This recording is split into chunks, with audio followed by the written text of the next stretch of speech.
Debate വിത്ത് മാധു സജി. അസാധാരണമായ ചിലത് ബി.ജെ.പിയിൽ സംഭവിക്കുന്നുണ്ട്. ശബരിമല തന്ത്രി കുടുംബത്തിനെതിരെ ഉപാധ്യക്ഷൻ കെ.എസ്. രാധാകൃഷ്ണൻ ഉന്നയിച്ച വിമർശനങ്ങൾ ചെറിയ കുരുക്കല്ല ഉണ്ടാക്കിയത്. വ്യക്തിപരമായ അഭിപ്രായമെന്ന് തള്ളുകയാണ് ബി.ജെ.പി അധ്യക്ഷൻ ഉപാധ്യക്ഷനെ. പെരുന്നയുമായുള്ള പോരുമൂത്ത് എല്ലാ പരിധിയും വിട്ടിരിക്കുന്നു. മന്നത്തെ NSSൽ നിന്ന് നടത്തിയെടുത്ത് പൊതുസ്വത്താക്കുന്നത് സ്വകാര്യ സ്വത്താക്കാനാണെന്ന് G. സുകുമാരൻ നായർ തിരിച്ചറിയുന്നുണ്ട്. ഭാരത കേസരിയാണ്, നായർ കേസരിയല്ല എന്ന് പറയുന്നതിലെ രാഷ്ട്രീയവും മനസ്സിലാകുന്നുണ്ട്. പെരുന്നയെക്കുറിച്ചുള്ള പരാമർശങ്ങൾ പോയ വഴി പറയില്ല ആരും. ബി.ജെ.പി ലക്ഷ്യമിടുന്നതെന്ത്?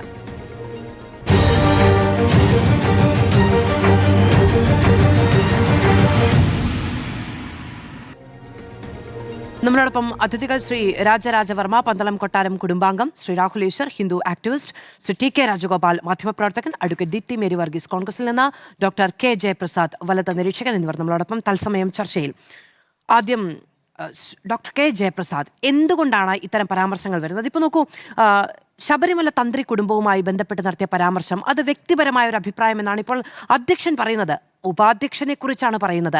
അങ്ങനെ വ്യക്തിപരമായ പരാമർശങ്ങൾ, പ്രത്യേകിച്ചും തന്ത്രി കുടുംബത്തിനെതിരെ സംസാരിക്കാൻ കഴിയുന്ന ഒരു രാഷ്ട്രീയ സാഹചര്യം എന്താണ്? BJP ഒരു ജനാധിപത്യ പാർട്ടി എന്നുള്ള നിലയിൽ അതിലെ അംഗങ്ങൾക്കും നേതാക്കൾക്കുമൊക്കെ തന്നെ അഭിപ്രായ സ്വാതന്ത്ര്യമുണ്ട്. അതിനകത്ത് യാതൊരു തർക്കവുമില്ല. ഒന്ന്. രണ്ടാമത്, ഇവിടെ സൂചിപ്പിച്ചത് ഇതൊരു രാഷ്ട്രീയ വിഷയമല്ല.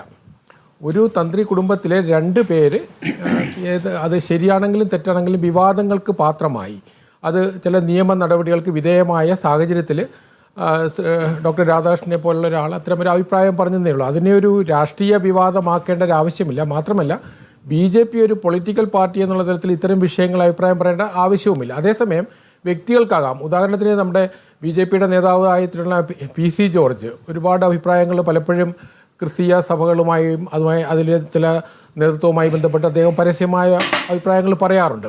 കാരണം അത്തരം അഭിപ്രായം പറയുന്നത് അതാത് സമയങ്ങളിൽ പലപ്പോഴും രാഷ്ട്രീയമായ വിവാദങ്ങളിലേക്ക് വഴിവെക്കാതിരിക്കാനായിട്ട് പലപ്പോഴും അത് നേതൃത്വം അത് വ്യക്തിപരമായ അഭിപ്രായമായി ചുരുക്കുകയാണ് ചെയ്യുന്നത്. അപ്പം ഈ വിഷയം എന്ന് പറയുന്നത് ഒരു രാഷ്ട്രീയ വിഷയമല്ല. അപ്പം ഹിന്ദു സമൂഹത്തിൻ്റെ പൊതുവായ കൺസേൺ അത് BJP അംഗം എന്നുള്ള തലത്തിൽ ഡോക്ടർ രാധാകൃഷ്ണൻ ഇല്ലാതെ ആകുന്നില്ല. കാരണം അത് രാഷ്ട്രീയമായൊരു വിഷയത്തിൽ പാർട്ടിയുടെ നയങ്ങൾക്ക് എതിരായി പറയുമ്പോഴാണ് അത് ഒരു പാർട്ടിയുടെ വിഷയമായി വരുന്നത്. ഇത് യഥാർത്ഥത്തിൽ രാഷ്ട്രീയമായ വിഷയമല്ല. നമ്മുടെ ക്ഷേത്രങ്ങളുടെ തന്ത്രിമാരെ നിശ്ചയിക്കുന്നതിനൊക്കെ ഒരു വ്യവസ്ഥാപിതമായ സംവിധാനങ്ങളുണ്ട്. അതിൽ എന്തെങ്കിലും പ്രശ്നങ്ങൾ ഉണ്ടാകുകയാണെങ്കിൽ അത് മാറ്റുന്നതിനുമുള്ള വ്യവസ്ഥയുണ്ട്. അത് രാഷ്ട്രീയ നേതൃത്വം ഇടപെടേണ്ടതല്ല. പക്ഷേ നമുക്കറിയാമല്ലോ, പൊതുസമൂഹത്തിൽ നിന്ന് ഇത്തരം വിഷയങ്ങളിൽ ഉണ്ടാകുന്ന ഒരു പൊതുബോധമുണ്ട്. നമ്മളിപ്പോൾ ഒരു ക്ഷേത്രത്തിലെ തന്ത്രി പലപ്പോഴും നമ്മൾ ഇതുപോലെയുള്ള വിവാദപരമായിട്ടുള്ള വിഷയങ്ങൾ, അത് നമുക്കറിയാം, ശബരിമല ക്ഷേത്രത്തിൽ നടന്ന വലിയൊരു കൊള്ള, അപ്പോൾ അതുമായി ബന്ധപ്പെട്ടിട്ട് നേരിട്ട് ബന്ധമില്ലെങ്കിൽ പോലും അദ്ദേഹവുമായി ബന്ധപ്പെട്ടിട്ടുള്ള നിയമ നടപടികളുമായി മുന്നോട്ട് പോകുമ്പോൾ സ്വാഭാവികമായിട്ടും ഭക്തരെന്നുള്ള തലത്തിൽ വ്യക്തിപരമായി നമുക്ക് അഭിപ്രായം ഉണ്ടാകുമല്ലോ. അതൊരു തന്ത്രപരമായ മറുപടിയാണ്. വ്യക്തിപരമായ ബന്ധമില്ല എന്ന് പറയുന്നു. ഈ കേസിൽ 2 കേസുകളിൽ പ്രതിയാണ് തന്ത്രി. അതുകൊണ്ടാണ് ഇപ്പോൾ ദേവസ്വം ബോർഡ് മേൽശാന്തി നിയമനവുമായി ബന്ധപ്പെട്ട് ഉള്ള ചർച്ചകളിൽ തന്ത്രിയെ പങ്കെടുപ്പിക്കേണ്ടതില്ല എന്ന തീരുമാനമെടുത്തിരിക്കുന്നത്. വ്യക്തിപരമായ നേരിട്ടുള്ള ബന്ധങ്ങളില്ല എന്ന് നിലവിൽ പറയാൻ കഴിയില്ല. ഒന്ന്. ഇനി PC ജോർജ് സഭയ്ക്കെതിരെ പരാമർശം നടത്തിയപ്പോൾ PC അനുകൂലിക്കുന്ന നിലപാടാണ് BJPയുടെ നേതാക്കളുടെ ഭാഗത്തുനിന്നുണ്ടായത്. പക്ഷേ ഇപ്പോഴോ ഇവിടെ BJPയുടെ സംസ്ഥാന അധ്യക്ഷൻ പറഞ്ഞ കാര്യം, BJPയുമായി ബന്ധപ്പെട്ട ആരെങ്കിലും പരസ്യ പ്രതികരണങ്ങൾ ഇക്കാര്യത്തിൽ നടത്തിയിട്ടുണ്ടെങ്കിൽ അവരുടെ വ്യക്തിപരമായ അഭിപ്രായം മാത്രമാണ് എന്നുള്ളത്. ആർക്കൊക്കെയാണ് ഒരു പാർട്ടിയുടെ പ്രധാനപ്പെട്ട സ്ഥാനത്തിരുന്ന് വ്യക്തിപരമായ അഭിപ്രായം പറയാൻ കഴിയുക? ഉപാധ്യക്ഷൻ പറഞ്ഞത് വ്യക്തിപരമായ അഭിപ്രായമാണെങ്കിൽ അധ്യക്ഷൻ ഈ പറഞ്ഞതും വ്യക്തിപരമായ അഭിപ്രായമാണെന്ന് കണക്ക് കൂട്ടിയാൽ മതിയോ? ഒരു പാർട്ടിയുടെ അഭിപ്രായം ആരൊക്കെയാണ് പറയുക? അങ്ങനെയല്ല. അതല്ല, നമ്മളൊരു രാഷ്ട്രീയ വിഷയങ്ങളിൽ, ഒരു രാഷ്ട്രീയ പാർട്ടി എന്നുള്ള നിലയിൽ രാഷ്ട്രീയ വിഷയങ്ങളിൽ വ്യത്യസ്തമായ അഭിപ്രായങ്ങൾ നേതൃത്വത്തിൽ നിന്ന് വരുമ്പോഴാണ് പലപ്പോഴും നമ്മൾ ഈ തരത്തിലൊരു ആശയ ഭിന്നതയുണ്ടെന്ന് പറയുക. ഇതെന്ന് പറയുന്നത് നമ്മുടെ സാമൂഹികമായ വിഷയമാണ്. അത് വിശേഷിച്ച് നമ്മുടെ ക്ഷേത്രവുമായി ബന്ധപ്പെട്ടിട്ട് കേരളത്തിൽ ഒരുപാട് നാളായി ചർച്ച ചെയ്യപ്പെടുന്ന ശബരിമല ക്ഷേത്രവുമായി ബന്ധപ്പെട്ടൊരു വിഷയമാണ്. അത് ആഗോള തലത്തിൽ തന്നെ ശ്രദ്ധേയമായൊരു വിഷയമാണ്. അതിൽ നമ്മളൊക്കെ മാനിക്കുന്ന തന്ത്രി കുടുംബത്തിലെ ഒരു അംഗം, ഞാനത് പറഞ്ഞത് അത് നിയമപരമായി അത് കുറ്റക്കാരനെന്ന് ഇതുവരെ കോടതി വിധിക്കാത്തിടത്തോളം കാലം എനിക്കങ്ങനെ പറയാൻ കഴിയില്ല. അത്തരം ഒരു വിഷയത്തിൽ ഒരു ഡോക്ടർ രാധാകൃഷ്ണനെ പോലെയുള്ള ഒരു മുൻ വൈസ് ചാൻസലറായിരുന്ന വളരെ സാഹിത്യരംഗത്തും ഫിലോസഫി മേഖലയിലും ഒക്കെ ഒരുപാട് പ്രാവീണ്യം തെളിയിച്ചൊരു വ്യക്തിയാണ് അദ്ദേഹം. അത് നമുക്കറിയാം അദ്ദേഹത്തിൻ്റെ ഗാന്ധി സാഹിത്യവുമായിട്ടുള്ള ബന്ധം അദ്ദേഹത്തിൻ്റെ ഒരു അഭിപ്രായമാണ്. അത് നമ്മുടെ പൊതുമണ്ഡലത്തിൽ വിശേഷിച്ചും ഹിന്ദു സമൂഹവുമായി ബന്ധപ്പെട്ടിട്ടുള്ള വിഷയങ്ങളിൽ അത്തരം അഭിപ്രായം പറയുന്നത് രാഷ്ട്രീയ പാർട്ടിയുടെ ആഭ്യന്തര വിഷയമായി നമ്മൾ മാറ്റേണ്ടതില്ല. കാരണം ഇതൊരു പൊളിറ്റിക്കൽ ഇഷ്യൂ വിഷയമല്ലാത്ത വിഷയങ്ങൾ നേരത്തെയും ഉണ്ടായിട്ടുണ്ട്. യുവതി പ്രശ്നം, യുവതി പ്രവേശന വിഷയം രാഷ്ട്രീയമായിരുന്നില്ല, വിശ്വാസവുമായി ബന്ധപ്പെട്ട പ്രശ്നമായിരുന്നു. BJPക്ക് എന്തെങ്കിലും തരത്തിലുള്ള അഭിപ്രായ വ്യത്യാസം BJPക്കിടയിൽ നേതാക്കൾക്കിടയിൽ ഉണ്ടായിട്ടുണ്ടോ? ഇല്ല. ഇനി അയ്യപ്പ സംഗമവുമായി ബന്ധപ്പെട്ട വിഷയം രാഷ്ട്രീയ വിഷയമല്ല, പക്ഷെ അക്കാര്യത്തിൽ അഭിപ്രായ വ്യത്യാസമില്ല. ഈ സ്വർണ്ണക്കൊള്ളയുമായി ബന്ധപ്പെട്ടുള്ള കാര്യങ്ങൾ പുറത്തു വരുന്നു, തന്ത്രി പ്രതിയാകുന്നു, അദ്ദേഹത്തിനെ അനുകൂലിച്ചും പ്രതികൂലിച്ചും രണ്ട് നിലപാടുണ്ടാവുകയാണ്. അങ്ങനെ BJP എടുക്കുന്ന എല്ലാ വിഷയങ്ങളും, അഭിപ്രായം പറയുന്ന എല്ലാ കാര്യങ്ങളും രാഷ്ട്രീയം മാത്രമാണ് എന്നതില്ല, നിലവിലില്ല. ഇല്ല, അങ്ങനെ ഞാൻ പറഞ്ഞില്ല. കാരണം ഈ നമ്മുടെ സ്ത്രീ വിഷയത്തിൽ സ്ത്രീകളുടെ പ്രവേശന, യുവതികളായ സ്ത്രീകളുടെ ശബരിമലയിലെ പ്രവേശനവുമായി ബന്ധപ്പെട്ട വിഷയത്തിലും സംഘപരിവാർ പ്രസ്ഥാനങ്ങളിൽ നിന്ന് വ്യത്യസ്തമായ സ്വരങ്ങൾ ആദ്യം ഉയർന്നിരുന്നു. പക്ഷേ പൊതുസമൂഹം ആ ഒരു കാഴ്ചപ്പാടല്ല എന്നുള്ളതും ഭക്തരുടെ കാഴ്ചപ്പാടും സ്ത്രീകളുടെ, കേരളത്തിൽ തന്നെ അയ്യപ്പ ഭക്തരായിട്ടുള്ള സ്ത്രീകളുടെ കാഴ്ചപ്പാടും അതല്ല എന്നുള്ള തിരിച്ചറിവിൻ്റെ പശ്ചാത്തലത്തിലാണ് പിന്നീട് ഏകാഭിപ്രായമായി മാറുന്നത്. അതേസമയം വ്യക്തിപരമായ കാഴ്ചപ്പാടുകളുണ്ടാവും, ഓരോ വ്യക്തിക്കും വ്യക്തിപരമായ കാഴ്ചപ്പാടുണ്ടാവും. നമ്മൾ രാഷ്ട്രീയ വിഷയങ്ങളിൽ അഭിപ്രായ ഭിന്നത പറയുന്നത് പോലെയല്ല സാമൂഹ്യ വിഷയങ്ങളിൽ ഒരു വിഷയത്തെ അവതരിപ്പിക്കുന്നത്. അപ്പോൾ ഇതിൽ നമുക്കിതിനെ രാഷ്ട്രീയമായി ചർച്ച ചെയ്യുന്നതിന് ഒരു തകരാറുമില്ല. നേരത്തെ പറഞ്ഞത് രാഷ്ട്രീയ വിഷയങ്ങളിലേതുപോലെ സാമൂഹ്യ വിഷയങ്ങളിൽ പറയരുത് എന്നുള്ളതാണ്. ഇപ്പോൾ പക്ഷേ ഈ ശബരിമല വിഷയമായി, യുവതി പ്രവേശന വിഷയവുമായി ബന്ധപ്പെട്ടപ്പോൾ അത്തരം അഭിപ്രായങ്ങൾ പറഞ്ഞിട്ടുണ്ട്. വ്യക്തിപരമായ അഭിപ്രായങ്ങൾ അപ്പുറത്ത് നിൽക്കുമ്പോഴും രാഷ്ട്രീയമായ ഏകാഭിപ്രായം പറഞ്ഞിട്ടുണ്ട് എന്നാണ് പറയുന്നത്. നേരത്തെ അതിന് ഘടകവിരുദ്ധമായ ഒരു അഭിപ്രായമാണ് പറഞ്ഞത്. ഇതേ പ്രശ്നമാണ് BJPക്കുള്ളിലുമുള്ളത്. വ്യത്യസ്തങ്ങളായ അഭിപ്രായങ്ങളാണ് ഈ വിഷയത്തിലുള്ളത്. അത് പ്രത്യേകിച്ച് തന്ത്രിസ്ഥാനം ഒഴിയണം എന്നതടക്കമുള്ള കാര്യങ്ങൾ. ആ വാക്കെന്താണ്? ആചാരാനുഷ്ഠാന ശുദ്ധി വേണം എന്നുള്ളതാണ് പറയുന്നത്. ആചാരാനുഷ്ഠാന ശുദ്ധിയില്ലാത്ത കുടുംബമാണ് ശബരിമല തന്ത്രി കുടുംബം എന്ന പരാമർശം BJPയുടെ ഔദ്യോഗികമായ സ്ഥാനത്തിരിക്കുന്ന ഒരാളാണ് നടത്തിയത്. അത് നടത്താം, പക്ഷെ അത് പാർട്ടി ഓൺ ചെയ്യണം, വ്യക്തിപരമായി തള്ളി പറയുകയല്ല. അങ്ങനെയാണെങ്കിൽ വിശദീകരണം ചോദിക്കണം. അല്ല, ഇത് കുടുംബത്തിൻ്റെ ഞാൻ പറയുന്നില്ല, പക്ഷേ വ്യക്തികളെ സംബന്ധിച്ച് ഇത്തരം വിവാദങ്ങളിൽ, അതുപോലെയുള്ള ഒരു നിയമപരമായ വിഷയത്തിൽ ഇതുപോലെ വിവാദപരമായിട്ടുള്ള, അത് വിശേഷിച്ച് നമുക്കറിയാമല്ലോ, ഒരു കൊള്ളയുമായി ബന്ധപ്പെട്ടിട്ടുള്ള വിഷയങ്ങളുമായി ബന്ധപ്പെട്ടൊരു വ്യക്തിയാണ് നമ്മളവിടെ പറയുന്നത്. അതിൽ കുടുംബത്തെ ഞാനത് പറയുന്നത് ശരിയല്ല. ഇതുപോലെ പ്രതിസന്ധിയിലാക്കിയ ഒരു കുടുംബം എന്ന് തന്നെയാണ് പറഞ്ഞത്. ആകെ മുൻ വിവാദങ്ങളെയൊക്കെ പരാമർശിക്കുന്ന തരത്തിലാണ് അത് ഉണ്ടായത്, ധ്വനിപ്പിക്കുന്ന തരത്തിലാണ് അത് ഉണ്ടായത്. അത് വിശദീകരിക്കുക സാധ്യമല്ല എന്നാണ് ഞാൻ വിചാരിക്കുന്നത്. ഞാൻ അങ്ങിലേക്ക് വരാം. ശ്രീ രാഹുൽ ഈശ്വർ, ഈ വിവാദങ്ങളിൽ ഇപ്പോൾ നമുക്ക് ശബരിമലയിൽ തൽക്കാലം നിൽക്കാം. ഈ വിവാദങ്ങളിൽ ഇപ്പോൾ താഴ്മൺ കുടുംബവുമായി ബന്ധപ്പെട്ടും ശബരിമല തന്ത്രിസ്ഥാനവുമായി ബന്ധപ്പെട്ടും BJP നടത്തുന്ന പരാമർശങ്ങളിൽ എന്താണ് അങ്ങയുടെ അഭിപ്രായം?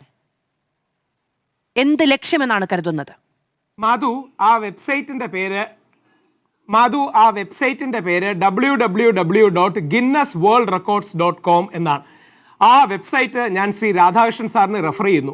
ഒരു പോസ്റ്റിൽ ഏറ്റവും കൂടുതൽ കള്ളം എഴുതിയ ലോക റെക്കോർഡ് ഡോക്ടർ KS രാധാകൃഷ്ണൻ സാറിനെ കാത്തിരിക്കുകയാണ്. അദ്ദേഹം അത് അപ്ലൈ ചെയ്യണം, ഇല്ലെങ്കിൽ അദ്ദേഹത്തിന് വേണ്ടി ഞാൻ അപ്ലൈ ചെയ്യാൻ തയ്യാറാണ്. അദ്ദേഹത്തിന്റെ പോസ്റ്റിലെ പല കള്ളങ്ങളിൽ പെട്ടെന്ന് നോട്ട് ചെയ്യാൻ കഴിഞ്ഞ 7 കള്ളങ്ങൾ ഞാൻ പറയാം. എല്ലാ വരികളിലും കള്ളം എഴുതിയിരിക്കുകയാണ്, ആലോചിച്ച് നോക്കണം. എല്ലാ വരികളിലും. ഒന്ന്, മനീതി സംഘം ശബരിമലയിൽ കടന്ന് ആചാര ലംഘനം നടത്തി എന്ന് പറഞ്ഞാണ്, അങ്ങനെയാണ് അദ്ദേഹം തുടങ്ങുന്നത്. ആദ്യത്തെ കാര്യം, മനീതി സംഘം ശബരിമലയിൽ കടന്നിട്ടില്ല, ഞങ്ങൾ വിശ്വാസികളവരെ തടയുകയും അവർ തിരിച്ചു പോവുകയും ചെയ്തു. അടിസ്ഥാനപരമായ അറിവ് പോലും ഇല്ലാതെയാണ് ചെയ്യുന്നത്.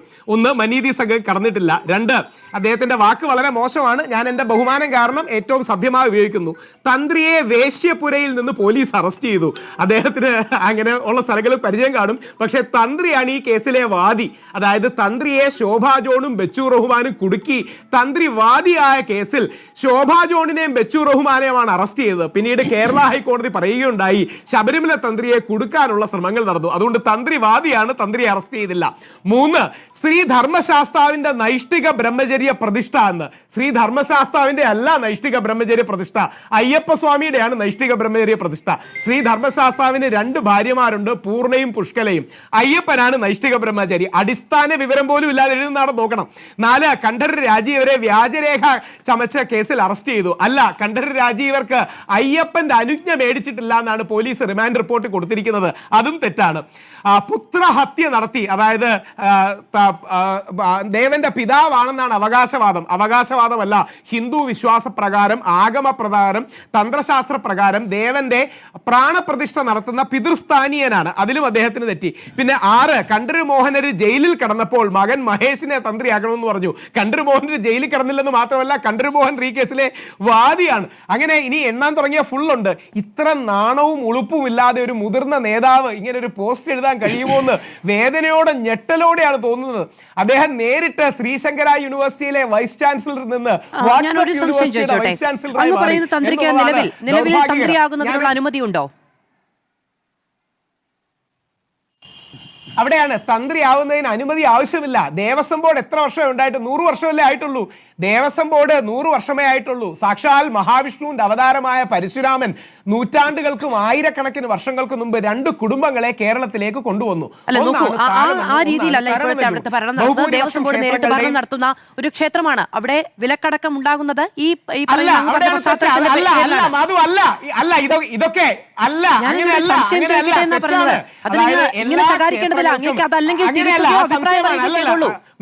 അല്ല, അയ്യോ, ഒരിക്കലും അല്ലല്ല മാധു, ശകാരിക്കല്ല.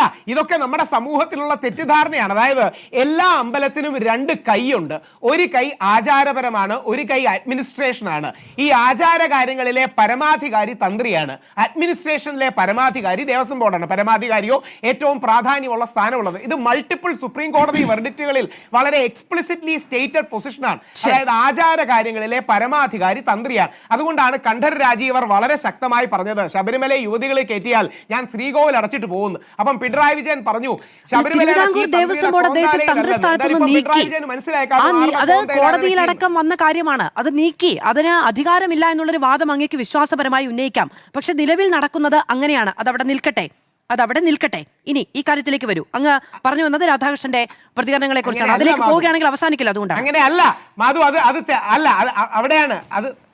അവിടുത്തെ തെറ്റിദ്ധാരണ എന്താന്ന് പറഞ്ഞാൽ, ശബരിമലയിൽ മാവേലിക്കര മുൻസിഫ് കോടതിയുടെ ഒരു അറേഞ്ച്മെന്റ് പ്രകാരം ഓരോ വർഷവും ശബരിമല താഴമണ്ണിലെ 2 കുടുംബങ്ങൾ വരും.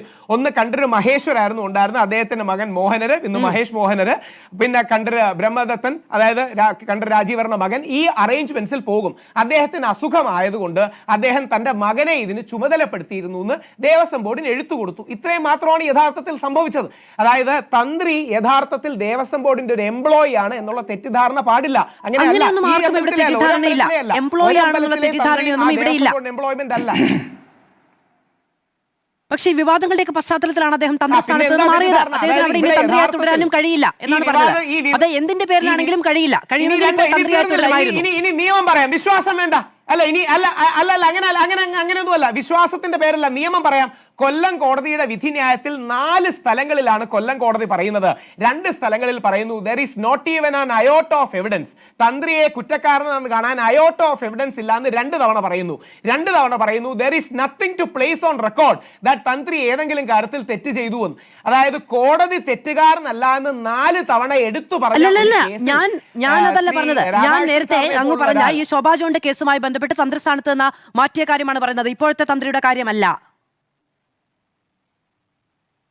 ആ കേസിൽ അദ്ദേഹം വാദിയാണ്. അതായത് ആ കേസിൽ അദ്ദേഹം വാദിയാണെങ്കിലും ആ കേസിന്റെ പശ്ചാത്തലത്തിലാണ് തന്ത്രിസ്ഥാനത്ത് നിന്ന് അദ്ദേഹത്തിന് മാറി നിൽക്കേണ്ടി വന്നത് എന്നാണ് ഞാൻ പറഞ്ഞത്.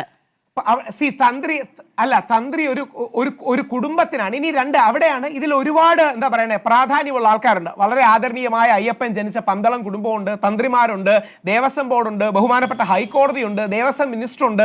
അങ്ങനെ നമ്മുടെ അമ്പലങ്ങളിൽ ഒരുപാട് അങ്ങനെ പവർ സെന്റേഴ്സിനോ സ്പിരിച്വൽ സെന്റേഴ്സിനോ ഒക്കെ പറയുന്ന കാര്യങ്ങളുണ്ട്. ഇവിടെ യഥാർത്ഥത്തിൽ പ്രശ്നം തന്ത്രിയെ വ്യക്തിപരമായി അധിക്ഷേപിക്കാൻ. എനിക്ക് വളരെ സന്തോഷം തോന്നിയത് നമ്മുടെ ശ്രീ സന്ദീപ് വചസ്പതി വളരെ കറക്റ്റായിട്ട് പറഞ്ഞു, രാഷ്ട്രീയക്കാർ അനാവശ്യമായി ഇടപെടേണ്ട ഒരു മേഖലയല്ല. അത് ഹിന്ദു ആണെങ്കിലും ക്രിസ്ത്യാനി ആണെങ്കിലും മുസ്ലിം ആണെങ്കിലും അനാവശ്യമായി ഇടപെടേണ്ട ഒരു മേഖലയല്ല. വ്യക്തിപരമായി അധിക്ഷേപിച്ച് ഹിന്ദു വിശ്വാസങ്ങളെ അധിക്ഷേപിച്ചുകൊണ്ടാണ് ഡോക്ടർ കെ.എസ്. രാധാകൃഷ്ണൻ സംസാരിച്ചത്. അതാണ് അതിലെ വിഷമം.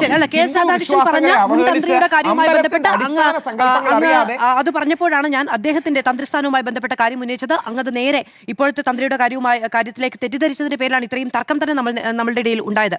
ശരി, ഞാൻ അങ്ങിലേക്ക് വരാം.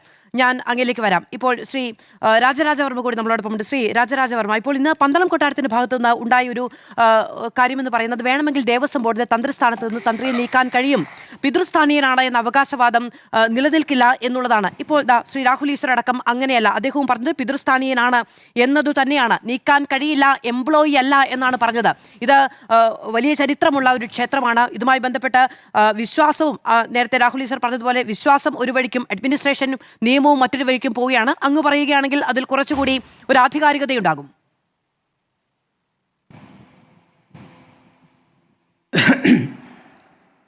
ശബരിമല ക്ഷേത്രത്തെ സംബന്ധിച്ച് പറഞ്ഞാൽ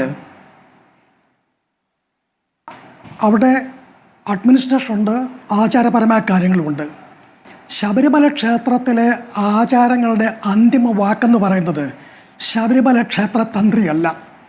അവിടെ ഇന്ന കാര്യങ്ങളെ ചെയ്യാവുന്ന പണ്ട് പ്രാചീന കാലത്ത് തന്നെ ശ്രീ അയ്യപ്പസ്വാമി തന്നെ നിഷ്കർഷിച്ചിട്ടുള്ള കാര്യങ്ങളാണ്.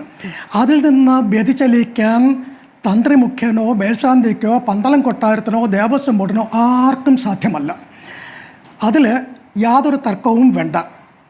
പിന്നെ രാഹുൽ ഈശ്വരി പറഞ്ഞിട്ട് ഞാൻ ഖണ്ഡിക്കുന്നില്ല.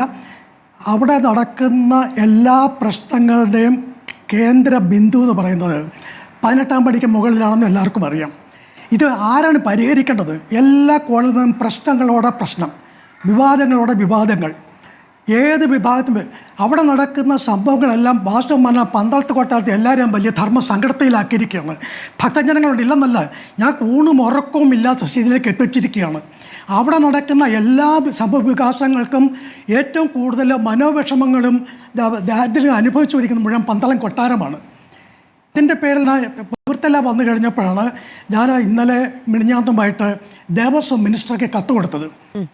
ദേവസ്വം മിനിസ്റ്റർ, അതായത് സർക്കാർ ഉണർന്ന് പ്രവർത്തിച്ചേ പറ്റുള്ളൂ. സർക്കാർ ശബരിമല ക്ഷേത്രത്തിൻ്റെ ട്രസ്റ്റിയാണ്. ആചാരപരമായ കാര്യങ്ങളിൽ ഇടപെടാൻ സെക്കുലർ ആയിട്ടുള്ള ഗവൺമെൻറ്റിനോ ആ ഗവൺമെൻറ് നിയോഗിക്കുന്ന ബോർഡ് അംഗങ്ങൾക്കോ യാതൊരു അധികാരങ്ങളുമില്ല. അഡ്മിനിസ്ട്രേഷനുമായിട്ട് ബന്ധപ്പെട്ട കാര്യങ്ങൾ ഇവർ ചെയ്യുന്നതൊക്കെ യാതൊരു തടസ്സങ്ങളുമില്ല. ആചാരപരമായ കാര്യങ്ങൾ തീരുമാനിക്കുന്നതിന് വേണ്ടി ഒരു വിദഗ്ധരുടെ ഒരു അഡ്വൈസറി ബോർഡ് തന്നെ ഉണ്ടാക്കി എടുത്ത് ഈ പ്രശ്നം പരിഹരിച്ചേ പറ്റുള്ളൂ. കാരണം എല്ലാ കാര്യങ്ങൾക്കും തന്ത്രികൾക്ക് നമുക്ക് ഡിപ്പെൻഡ് നിൽക്കാൻ പറ്റില്ല. ആചാരപരമായ കാര്യങ്ങൾ കഴിഞ്ഞ 40 വർഷം കൊണ്ട് അവിടെ ഈ ആചാരപരമായ കാര്യങ്ങളിൽ മാറ്റങ്ങൾ സംഭവിച്ചിട്ട് ഈ എന്താ പറയുക, ആ പഠിപ്പൊരു വൃണരൂപത്തിലാക്കി, നമുക്കാർക്കും സോൾവ് ചെയ്യാൻ പറ്റാത്ത സ്ഥിതിയിലേക്കാക്കി. ദേവസ്വം ബോർഡ് എന്ത് ചെയ്താലും സർക്കാർ ഇടപെടില്ല ദേവസ്വം ബോർഡ് ഉറപ്പുണ്ട്. അപ്പോൾ എന്താ വെച്ചാൽ ഒരു നാഥനില്ല കളരി പോലെ ദേവസ്വം ബോർഡ് മാറിയിരിക്കുകയാണ്. മാറുന്ന ദേവസ്വം ബോർഡിനാണ് യാതൊന്നും ചെയ്യാനും സാധ്യതയില്ല. കാരണം അവിടെ നിയന്ത്രിക്കുന്നത് മുഴുവൻ ദേവസ്വം ബോർഡ് മെമ്പർമാരെ വരെ നിയന്ത്രിക്കുന്നത് മുഴുവൻ അവിടെ ഇരിക്കുന്ന ജോലിക്കാരുടെ സംഘടനകൾ തന്നെയാണ്. അവർക്ക് വരുമാനം എന്ന ലക്ഷണം മാത്രമേ ഉള്ളൂ. ഈ വരുമാനത്തിൻ്റെ കാര്യങ്ങൾ, ആചാരപരമായ കാര്യങ്ങൾ അഡ്മിനിസ്ട്രേഷൻ ഒന്ന് ഡിവൈഡ് ചെയ്ത് സെപ്പറേറ്റ് ചെയ്യണം. മേൽശാന്തിയുടെയും തന്ത്രിയുടെയും ഡ്യൂട്ടീസ് ആൻഡ് റെസ്പോൺസിബിലിറ്റീസ് ഡിഫൈൻ ചെയ്യണം. തന്ത്രിമാർ ആദ്യം ആചാരം സംരക്ഷിക്കാൻ വേണ്ടി ആദ്യം കർമ്മം അവരുടെ ഭാഗത്തു നിന്നുണ്ടാക്കണം. ശബരിമലയിൽ അവരുടെ നിത്യ പ്രസൻസ് തന്നെ ആചാരങ്ങൾക്ക് കീഴ്വഴക്കം ആണോ തെറ്റുണ്ടോ ഇല്ലയെന്ന് അവരുടെ മനസ്സാക്ഷി തന്നെ പറയട്ടെ. പിന്നെ താഴ്മം കുടുംബം എന്ന് പറയുന്നത് അവിടെ കാരാഴ്മ അവകാശം കൊടുത്തിരിക്കുന്ന താഴ്മം കുടുംബത്തിനാണ്, കുടുംബത്തിലൊരു വ്യക്തിക്കല്ല. ആ താഴ്മ കുടുംബത്തിൻ്റെ അവിടെ താന്ത്രിക ചുമതലയുള്ളത് അവിടുത്തെ പ്രായത്തിൽ മൂപ്പസ്ഥാനീയനാണ്. ഈ മൂപ്പസ്ഥാനീയൻ ഒന്നും ഇതിനകത്ത് ഇടപെടുന്നില്ല. ആരാണ് ഇപ്പോൾ മൂപ്പസ്ഥാനീയൻ ഇപ്പോൾ അവിടെ വരുന്നുണ്ടോ എനിക്കറിയില്ല. എന്തുകൊണ്ട് 2019 ദേവപ്രശ്നം നടത്താൻ പരിഹാരം ഉണ്ടാക്കാമെന്ന് ദേവസ്വം ബോർഡ് കമ്മിറ്റ്മെൻറ്റ് നടത്തിയതാണ്. യാതൊന്നും നടപ്പിലാക്കിയിട്ടില്ല. ഇത് ആരാണ് തടസ്സം നിൽക്കുന്നത്? എന്താണ് തടസ്സം നിൽക്കുന്നത്? ഇത് വലിയ മനപ്രയാസം ഉണ്ടാക്കുന്ന കാര്യങ്ങളാണ്. ഇത് അങ്ങേക്കും അറിയാവുന്നതുപോലെ ശബരിമലയുമായി ബന്ധപ്പെട്ട കാര്യങ്ങളിൽ ഏറ്റവും പ്രധാനപ്പെട്ട തീരുമാനങ്ങൾ എടുക്കുന്നത് ദേവസ്വം ബെഞ്ചാണ്. അങ്ങ് സർക്കാരിന് കത്ത് കൊടുത്തു എന്ന് പറഞ്ഞാൽ സർക്കാരിന് അതിൽ ഇടപെടുന്നതിൽ പരിധിയുണ്ട്. അപ്പോൾ ദേവസ്വം ബെഞ്ചിലേക്ക് പോയിക്കൂടെ കുടുംബത്തിന്? അല്ല, ഇത് ഒരു കാര്യം ചെയ്തതെന്ന് വെച്ചാൽ ഞങ്ങൾ ദേവസ്വം ബെഞ്ചിൽ പോകുന്നത് മാത്രമല്ല, നമ്മുടെ ഒരു കേസിൽ സുപ്രീം കോടതി അവിടെ കിടക്കുന്നുണ്ട്. 2019 ശബരിമലയ്ക്ക് വേണ്ടി പ്രത്യേക ഒരു അഡ്മിനിസ്ട്രേറ്റീവ് ബോഡി വേണമെന്ന സുപ്രീം കോടതി വിധി വന്നു. ആ വിധി അനുസരിച്ചിട്ട് പ്രത്യേക അഡ്മിനിസ്ട്രേറ്റീവ് ബോഡി ഉണ്ടാക്കുന്നതിന് വേണ്ടിയുള്ള ഡ്രാഫ്റ്റ് ലെജിസ്ലേഷൻ സബ്മിറ്റ് ചെയ്യാമെന്ന് പറഞ്ഞിട്ട് കഴിഞ്ഞ സർക്കാർ സുപ്രീം കോടതിയിൽ അഫിഡവിറ്റ് ഫയൽ ചെയ്തിട്ടുണ്ട്. ഈ 2019 മുതൽ 2026 വരെ ഈ ഭാഗത്ത് യാതൊരു അനക്കവും ഉണ്ടായിട്ടില്ല. കാരണം ഇപ്പോൾ സുപ്രീം കോടതി നീക്കം പറഞ്ഞപ്പോൾ ഇനി വാസ്തവം പറഞ്ഞാൽ സുപ്രീം കോടതിയിൽ ഈ പ്രശ്നം സോൾവ് ചെയ്യാൻ പറ്റുള്ളൂ. കാരണം ഞാൻ ഇടപെടും, തീർച്ചയായിട്ടും കോടതിയകത്ത് ഇടപെടും. എന്താണ് കോടതി ഇടപെടാൻ കാര്യം എന്താണ്? കാരണം ദേവസ്വം ബോർഡിനെ നിയന്ത്രിക്കാൻ ആരുണ്ട് ഇപ്പോഴേ? ദേവസ്വം ബോർഡ് സർക്കാർ ഇടപെടില്ല, പിന്നെ ആരിടപെടണം? കാരണം ഇതെല്ലാം ഞാൻ പറഞ്ഞ രാഷ്ട്രീയ തീരുമാനം ഉണ്ടായേ പറ്റുള്ളൂ. ആ രാഷ്ട്രീയ തീരുമാനം ഉണ്ടാക്കണം എന്നുണ്ടെങ്കിൽ അതിന് തീർച്ചയായിട്ടും നിലവിൽ ഭരണത്തിലിരിക്കുന്ന സർക്കാർ ഉണർന്ന് പ്രവർത്തിക്കണം. അതിൻ്റെ അടിസ്ഥാനത്തിലാണ് ഇന്നലെ നമ്മുടെ ദേവസ്വം മിനിസ്റ്ററുടെ വളരെ മനോവിഷമത്തോടുകൂടി പ്രസ്താവന കേൾക്കാനിടയായി. കാരണം അദ്ദേഹത്തിന് മനോവിഷമം കൊണ്ട് പറഞ്ഞു പോയതാണ്. കാരണം ഒരു കാര്യം ചെയ്യാൻ ദേവസ്വം ബോർഡിനും പറ്റുന്നില്ല, കോടതിക്കും പറ്റാത്ത സ്ഥിതിയിലായി. ദേവസ്വം ബോർഡിന് ചെയ്യാൻ പറ്റുന്നില്ല. എല്ലാം അപ്പോഴേ ഒരു എന്താ പറയുക ടോട്ടലായിട്ട് കുഴഞ്ഞു മറിഞ്ഞ് കിടക്കുകയാണ്. അതിന് നേതൃത്വം എടുക്കണമെങ്കിൽ സർക്കാർ ട്രസ്റ്റിയാണ്. പന്തളം കൊട്ടാരത്തിനെ സംബന്ധിച്ച് സർക്കാർ ട്രസ്റ്റിയാണ്. പന്തളം കൊട്ടാരം സർക്കാരിന്റെ കൂടെ നിൽക്കും. കാരണം കാലം മുതൽ സർക്കാരിന് രാഷ്ട്രീയ സമ്മർദ്ദം ചെലുത്താൻ കഴിയുന്ന ഈ പറയുന്ന കാര്യങ്ങളിൽ തീരുമാനമെടുക്കാൻ കഴിയുന്ന സാഹചര്യം നിലനിൽക്കുന്നില്ല എന്നതുകൊണ്ട് തന്നെ കോടതി തന്നെ അതിൽ ഇടപെടേണ്ടി വരും എന്നാണ് ഞാനും കരുതുന്നത്. ശ്രീ ടി കെ രാജഗോപാൽ, ഈ നേരത്തെ ശ്രീ രാഹുൽ ഈശ്വർ ചൂണ്ടിക്കാണിച്ചതുപോലെ കെ എസ് രാധാകൃഷ്ണൻ അദ്ദേഹത്തിന്റെ ഫേസ്ബുക്ക് പോസ്റ്റിൽ തന്നെ പറയുന്നത് പോലെ കണ്ഠരര് മോഹനര് കേസുമായി ബന്ധപ്പെട്ട വലിയ പ്രശ്നങ്ങളുണ്ടായി. അതിനുശേഷം C K Guptan Devaswom board president ആയിരുന്ന സമയത്ത് 1 കോടി രൂപ വാഗ്ദാനം ചെയ്തതായി 2018 ചില വാർത്തകൾ വരുന്നു. അതായത് തന്ത്രസ്ഥാനത്തേക്ക് തിരികെ വരുന്നതുമായി ബന്ധപ്പെട്ട് അങ്ങനെ ആ കാലത്ത് വലിയ വാർത്തകളുണ്ടായിരുന്നു. ഇപ്പം ഇന്ന് കെ എസ് രാധാകൃഷ്ണൻ പറയുന്നു ഇത്രയും അവമതിപ്പുണ്ടാക്കിയ ഒരു കുടുംബം വേറെ ഇല്ല, അതുകൊണ്ട് മാറണം എന്നുള്ളൊരാവശ്യമാണ് കെ എസ് രാധാകൃഷ്ണൻ ഫേസ്ബുക്കിലൂടെ കുറിച്ച്. BJP അതിനെ വ്യക്തിപരമെന്ന നിലയ്ക്ക് തള്ളിപ്പറയുകയും ചെയ്യുന്നു. പക്ഷേ ഇതിനൊരു ചരിത്രമുണ്ടല്ലോ. തന്ത്രി കുടുംബത്തിന് കിട്ടുന്ന പ്രിവിലേജും അവർ മുന്നോട്ട് വെക്കുന്ന ഈ തരത്തിലുള്ള പ്രശ്നങ്ങളും അതുമായി ബന്ധപ്പെട്ട രാഷ്ട്രീയ ചരിത്രമുണ്ടല്ലോ.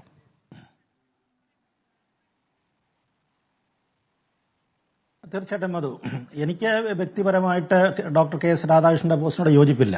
രാഹുൽ ചൂണ്ടിക്കാണിച്ചതൊക്കെ സത്യം തന്നെയാണ്. വളരെ ഇതിനെക്കുറിച്ച് ഫാക്ച്വൽ എറേഴ്സാണ് അതിനകത്ത് കൂടുതലുള്ളത്. ഒരുപാട് ഫാക്ച്വൽ എറേഴ്സ് വന്നിട്ടുണ്ട്. അത് ഇവരുടെ പേര് പോലും മഹേഷ് മോഹനർ എന്നുള്ളതിന് മഹേശ്വരോ അങ്ങനെയൊക്കെയാണ് എഴുതിയിരിക്കുന്നത്. അപ്പൊ അതിനോട് എനിക്ക് യോജിപ്പില്ല.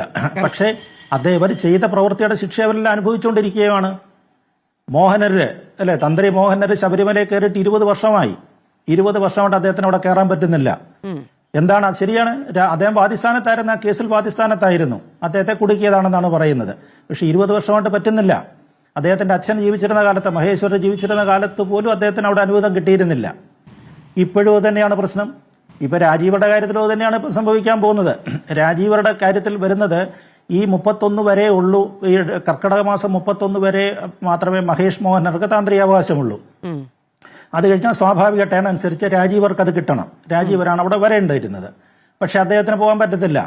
കാരണം അദ്ദേഹം ഇപ്പൊ കൊടുത്തിരിക്കുന്ന കത്തിനെ നമ്മളൊന്ന് നോക്കുക. അതിന് ഒരുപാട് നിയമപ്രശ്നങ്ങൾ വരും, നിയമപരമായ പ്രശ്നങ്ങളും വരും. അതുകൊണ്ടാണ് ദേവസ്വം ബോർഡ് അതെടുത്ത് ഹൈക്കോടതിക്ക് റെഫർ ചെയ്തിരിക്കുന്നതിന്റെ കാരണം. അദ്ദേഹം ഇപ്പൊ തന്ത്രി മാത്രമല്ല, രാജീവർ എന്ന് പറയുന്നത് തന്ത്രി മാത്രമല്ല, അദ്ദേഹം 2 FIR-ലെ പ്രതിയാണ്, പ്രതിസ്ഥാനത്തുള്ള ആളാണ്. 2 FIR-ൽ പ്രതിസ്ഥാനത്തുള്ള ആളാണ്. 3-ാമത്തെ FIR-ലും വരുന്നുണ്ട്. ഒരു പക്ഷെങ്കിൽ 3-ാമത്തെ ഒരു FIR കൂടെ വരുമെന്ന് പറയുന്നു. അപ്പൊ ഈ പറയുന്ന ശബരിമലയിൽ നടക്കുന്ന ചടങ്ങുകൾ ഇപ്പൊ ചിങ്ങമാസം 1-ാം തീയതി തൊട്ട് വേണം പുതിയ തന്ത്രി അവിടെ വരാനായിട്ടുള്ളത്. എന്നിട്ട് വേണം പുതിയ മേൽശാന്തി നറുക്കെടുപ്പിന്റെ പ്രോസസ് ഉണ്ട്, ഒരുപാട് കാര്യങ്ങളൊക്കെ ഉണ്ട്. അപ്പൊ അതിന്റെയൊക്കെ നായകസ്ഥാനത്ത് നിൽക്കേണ്ടത് ശബരിമല നിലവിലുള്ള തന്ത്രിയാണ്. എന്ന് പറഞ്ഞാൽ രാജീവർ പോകണമെങ്കിൽ അദ്ദേഹമാണ് നിൽക്കേണ്ടത്. ഇദ്ദേഹത്തിന് ഇതിനിടയിൽ ഈ കേസുമായിട്ട് ബന്ധപ്പെട്ട് എന്തെങ്കിലും കുഴപ്പങ്ങൾ വന്നാൽ, എന്തെങ്കിലും വീണ്ടും അദ്ദേഹത്തെ ജയിലിലാക്കിയോ അല്ലെങ്കിൽ അത്തരത്തിലുള്ള അറസ്റ്റിന്റെ സാഹചര്യങ്ങളോ എന്തെങ്കിലുമൊക്കെ വന്നു കഴിഞ്ഞാൽ എന്ത് സംഭവിക്കും? ശബരിമലയിൽ അവിടെ അദ്ദേഹം ഉള്ള സമയത്ത് എന്തെങ്കിലും സംഭവിച്ചാൽ അതാണ് ദേവസ്വം ബോർഡിന്റെ ആശങ്ക. എനിക്ക് തോന്നുന്നത് അതുകൊണ്ടാണ് ആവശ്യം മുന്നോട്ട് വെച്ചിരിക്കുന്നത്. അല്ലേ? അല്ല, അങ്ങനെ കൊടുക്കാൻ പറ്റത്തില്ല. കാരണം ഞാൻ പറഞ്ഞില്ലേ, അദ്ദേഹം തന്ത്രി മാത്രമല്ല, ഇപ്പോഴേ പ്രതിസ്ഥാനത്തുള്ള ആളായതുകൊണ്ട് അദ്ദേഹത്തിന്റെ ഒരു കത്ത് പരിഗണിക്കാൻ പറ്റുകയില്ല. ദേവസ്വം ബോർഡിനെ സംബന്ധിച്ച് പ്രതിസ്ഥാനത്തുള്ള ഒരാളാണ്. അത് തന്നെയല്ല, അദ്ദേഹത്തിന്റെ മകന് അദ്ദേഹത്തിന്റെ കൂടെ കഴിഞ്ഞ 2-3 തവണയായിട്ട് പോയിട്ടുണ്ടെന്നുള്ളതല്ലാതെ ഈ പറയുന്നത് പോലെ അദ്ദേഹത്തിന്റെ വൈദഗ്ധ്യം ഒറ്റയ്ക്ക് അവിടെ താന്ത്രിക കർമ്മങ്ങൾ അദ്ദേഹം ചെയ്തിട്ടില്ല. ഒറ്റയ്ക്ക് ചെയ്തായിട്ട് എനിക്ക് അറിഞ്ഞുകൂടാ, അങ്ങനെ പോയിട്ടില്ല. അപ്പൊ അങ്ങനെ വരുന്ന സമയത്ത് അവിടെ ഒരു നിയമപ്രശ്നമുണ്ട്. ഇനിയിപ്പോൾ അഥവാ കൊടുത്തില്ലെങ്കിൽ തന്നെ വേറൊരു പ്രശ്നം വരും. ഇപ്പം രാജീവ് ആവശ്യപ്പെട്ടിരിക്കുന്നത് എൻ്റെ മകന് കൊടുക്കണമെന്നുള്ളതാണ്. ഇപ്പം ദേവസ്വം ബോർഡ് അങ്ങനെ കൊടുക്കുന്നില്ലെന്നിരിക്കട്ടെ, കൊടുക്കുന്നില്ലെങ്കിൽ രാജീവര് വീണ്ടും ആവശ്യപ്പെടാം, എൻ്റെ അസുഖമൊക്കെ മാറി അങ്ങനെ ഉണ്ടെങ്കിൽ ഞാൻ വീണ്ടും വരാൻ തയ്യാറാണെന്ന് പറഞ്ഞാൽ എന്ത് ചെയ്യും? അപ്പോൾ ഒരുപാട് കോംപ്ലിക്കേഷൻസ് ഉണ്ട് ഇതിനകത്ത്, ഒരുപാട് പ്രശ്നങ്ങൾ വരുന്നതാണ്.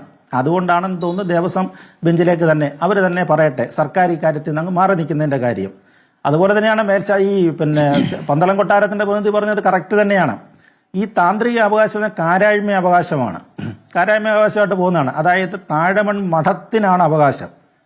താഴമൺ മഠത്തിലെ സീനിയർ തന്ത്രി, ഏറ്റവും മുതിർന്ന തന്ത്രി ആരാണോ അദ്ദേഹമാണ് ആളെ നിശ്ചയിക്കുന്നത്. ആരാണ് അടുത്ത ടേൺ ശബരിമല പോകണമെന്ന് നിശ്ചയിക്കുന്ന അദ്ദേഹമാണ്.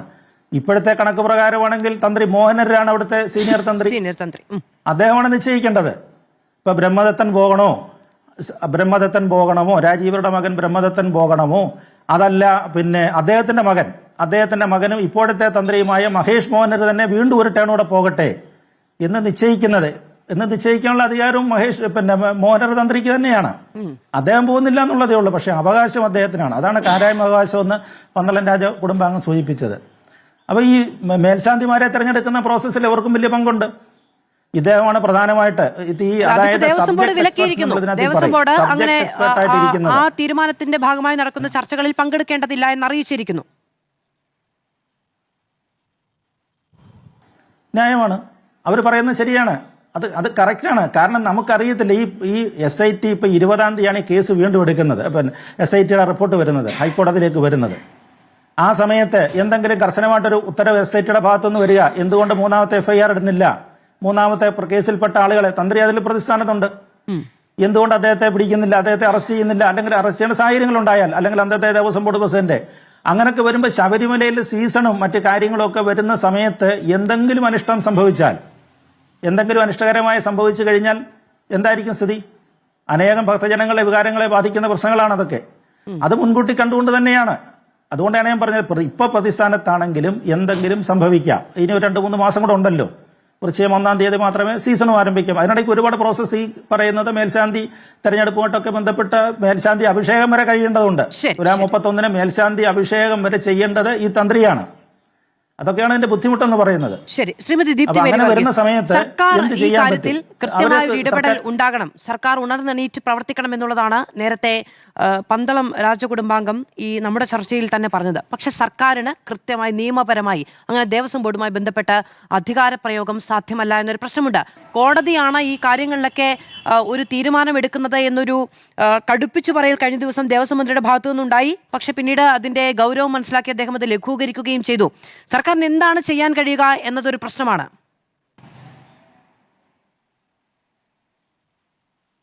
ഇല്ല, സർക്കാരിന് എന്താണ് ചെയ്യാൻ കഴിയുക എന്നുള്ള ഒരു പ്രശ്നമില്ല മാധു. വളരെ കൃത്യമായിട്ട് എന്താണ് സർക്കാരിൻ്റെ ഇതിൻ്റെ അകത്തുള്ള ജോലി, സർക്കാർ ചെയ്യേണ്ടത്, ഇതിൻ്റെ അകത്ത് ലെജിസ്ലേറ്റീവ് ക്രിയേറ്ററാണ് യഥാർത്ഥത്തിൽ സർക്കാർ എന്ന് പറയുന്നത്, അല്ലെങ്കിൽ അതുപോലെ തന്നെ അഡ്മിനിസ്ട്രേറ്റീവ് സൂപ്പർവൈസിംഗ് ആണ്. ഈ 2 ജോലിയേ ഉള്ളൂ യഥാർത്ഥത്തിൽ സർക്കാരിന് ചെയ്യാനുള്ളത്. ദേവസ്വം ബോർഡിന് ചെയ്യാനുള്ള മറ്റു ചില ഉത്തരവാദിത്തങ്ങളുണ്ട്. സർക്കാരിനെ സംബന്ധിച്ച് കോടതി പറയുകയാണ് SITയുടെ അന്വേഷണം നിലനിൽക്കെ മറ്റൊരു തീരുമാനത്തിലേക്കും പോകാൻ കഴിയില്ല എന്ന് പറഞ്ഞാൽ സർക്കാരിന് അതിൻ്റെ അകത്ത് ഇടപെടാൻ പരിമിതിയുണ്ട്. താങ്കൾ അത് തന്നെയാണല്ലോ സൂചിപ്പിച്ചത്. അതുകൊണ്ട് സർക്കാരിനെ സംബന്ധിച്ച് അതിൻ്റെ അകത്ത് ചെയ്യാൻ ഇപ്പോൾ തൽക്കാലം അതിൻ്റെ അകത്തൊരു പരിമിതിയുണ്ട്. പിന്നെ ഇവിടെ ഏറ്റവും പ്രധാനപ്പെട്ട ചോദ്യം എന്താണ് മാധു? ഇവിടെ ഒരു രാഷ്ട്രീയ പ്രസ്ഥാനത്തിലെ ഒരു വൈസ് പ്രസിഡന്റ് ആയിട്ടിരിക്കുന്ന BJP എന്ന രാഷ്ട്രീയ പ്രസ്ഥാനത്തിൽ വൈസ് പ്രസിഡന്റ് ആയിട്ടിരിക്കുന്ന ഒരു വ്യക്തി ഇതുമായി ബന്ധപ്പെട്ട ഒരു അഭിപ്രായം പറയുകയാണ്. ആ അഭിപ്രായം അവരുടെ ഔദ്യോഗിക അഭിപ്രായമായിട്ടേ നമുക്ക് കാണാൻ കഴിയുള്ളൂ. ഇപ്പോൾ തിരുത്തി പ്രസിഡന്റ് പറഞ്ഞെങ്കിൽ അതിനതിൻ്റെതായ കാരണം എന്താണെന്നുള്ളത് അവർ വിശദീകരിക്കേണ്ട കാര്യമാണ്. BJPക്ക് അകത്ത് അഭിപ്രായ വ്യത്യാസങ്ങളുണ്ടോ? BJP ഇപ്പോൾ ആദ്യം സംസാരിച്ച അദ്ദേഹം പറയുകയുണ്ടായി ജനാധിപത്യ പാർട്ടിയാണല്ലോ എന്ന് പറയുകയുണ്ടായി. ജനാധിപത്യ പാർട്ടിയാണെങ്കിൽ അതിനോടൊപ്പം തന്നെ അതൊരു കേഡർ പാർട്ടിയുമാണ്. BJP എല്ലാ കാലത്തും ഒരു കേഡർ പാർട്ടിയായിട്ട് തന്നെയാണ് അവർ തന്നെ വിശേഷിപ്പിക്കാറുള്ളത്. അങ്ങനെ ഒരു കേഡർ പാർട്ടിയിൽ ഒരു പാർട്ടിയുടെ വൈസ് പ്രസിഡന്റ് ഒരു അഭിപ്രായം പറഞ്ഞാൽ അത് പാർട്ടിയിൽ ആലോചിക്കാതെ അത് ഒറ്റയ്ക്കാണ് അദ്ദേഹം പറഞ്ഞത് എന്ന് വിശ്വസിക്കാൻ വയ്യ.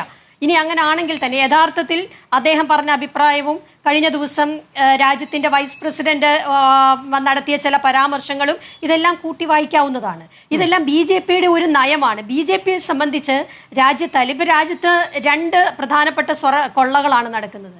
ഒന്ന് അയോധ്യയിൽ നടക്കുന്ന കൊള്ള, ഒന്ന് ശബരിമലയിൽ നടന്ന കൊള്ള. ഇതെല്ലാം സ്റ്റേറ്റ് ഇടപെട്ടിട്ടാണ്, അല്ലെങ്കിൽ ഏതെങ്കിലും രാഷ്ട്രീയ പ്രസ്ഥാനങ്ങളുടെ ഇടപെടൽ അതിൻ്റെ അകത്ത് ഉണ്ടായിട്ടുണ്ട്. കേരളത്തിൽ ശബരിമല കൊള്ളയുമായി ബന്ധപ്പെട്ട് CPM ആണെങ്കിൽ അയോധ്യയിൽ അത് സംഘപരിവാർ ശക്തികളാണ് അതിൻ്റെ അകത്ത് ഇടപെട്ടിരിക്കുന്നത്, ആ കൊള്ളയ്ക്ക് കൂട്ടുനിന്നിരിക്കുന്നത്, അവിടുത്തെ റിയൽ എസ്റ്റേറ്റ് മാഫിയയ്ക്ക് കൂട്ടുനിൽക്കുന്നത്. അതുപോലെ തന്നെ അയോധ്യ പണിയുമായി ബന്ധപ്പെട്ടുള്ള മറ്റുള്ള ആരോപണങ്ങളുണ്ട്, അതിൻ്റെ മേൽക്കൂരയുമായി ബന്ധപ്പെട്ട് മഴവെള്ളം കയറുന്നത്, അത്തരം കാര്യങ്ങളുണ്ട്. അപ്പം ഇതെല്ലാം ഒരു രാഷ്ട്രീയ പ്രസ്ഥാനങ്ങളുമായി ബന്ധപ്പെട്ടാണ് നടക്കുന്നത്. ഇവിടെയാണ് കോൺഗ്രസിന്റെ നയം ഏറ്റവും പ്രസക്തമാകുന്നതും. അതും ഇവിടെ ഞാൻ ഏറ്റവും അഭിമാനത്തോടെ ഉദ്ധരിക്കാൻ ആഗ്രഹിക്കുകയാണ്. പണ്ട് ജവഹർലാൽ നെഹ്റു പണ്ട് സോമനാഥ ക്ഷേത്രം പണിയുന്ന കാലഘട്ടത്തിൽ ക്ഷേത്രം പണി നടത്തണമെന്ന് പറഞ്ഞപ്പോൾ അതിന് മറുപടി പറഞ്ഞത്, ക്ഷേത്രം പണി നടത്തുക ഒരു ഗവൺമെന്റിന്റെ ഉത്തരവാദിത്തമല്ല, അതിന് ഉത്തരവാദിത്തപ്പെട്ട ആളുകളുണ്ട്, അതിന് മതപരമായി ഉത്തരവാദിത്തപ്പെട്ട ആളുകളുണ്ട്. ഇവിടെ പിന്നെ ഡാം പണിയൽ അല്ലെങ്കിൽ വികസന പ്രവർത്തനങ്ങൾ നടത്തലാണ് ഗവൺമെന്റിന്റെ ജോലി, അല്ലെങ്കിൽ രാഷ്ട്രീയ പ്രസ്ഥാനങ്ങൾ അതിനാണ് നേതൃത്വം കൊടുക്കേണ്ടത്.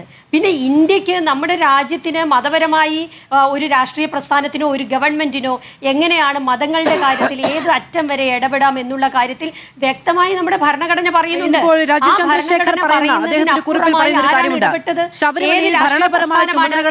തന്ത്രി ജയിലിലും എല്ലാം നിയന്ത്രിച്ച മന്ത്രിമാർ പുറത്തുമെന്നതാണ് ശബരിമലയുമായി ബന്ധപ്പെട്ട കേസുകളിലെ അവസ്ഥ.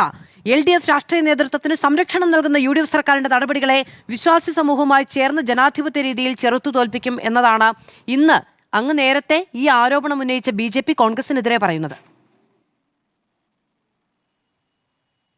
അതെ, ഞാൻ പറയുന്നത്, ഞാൻ അത് തന്നെയാണ് പറഞ്ഞു വന്നത്. BJP എന്ന് പറയുന്ന രാഷ്ട്രീയ പ്രസ്ഥാനം ഇവർക്ക് എന്ത് കാര്യമാണ് ഇരിക്കുന്നത്? ഇപ്പൊ ശബരിമലയുടെ കാര്യത്തിൽ ആദ്യ യുവതീ പ്രവേശത്തിന്റെ കാര്യത്തിലാണെങ്കിലും നമുക്കറിയാം, അവരുടെ സംസ്ഥാന പ്രസിഡന്റ് പറഞ്ഞു ഇതൊരു സുവർണ അവസരമാണെന്ന് പറഞ്ഞു. അത് തന്നെയാണ് അവരുടെ ബേസിക് നയം എന്ന് പറയുന്നത്. BJPയുടെ ബേസിക് നയം എന്താണ്? രാജ്യത്തെ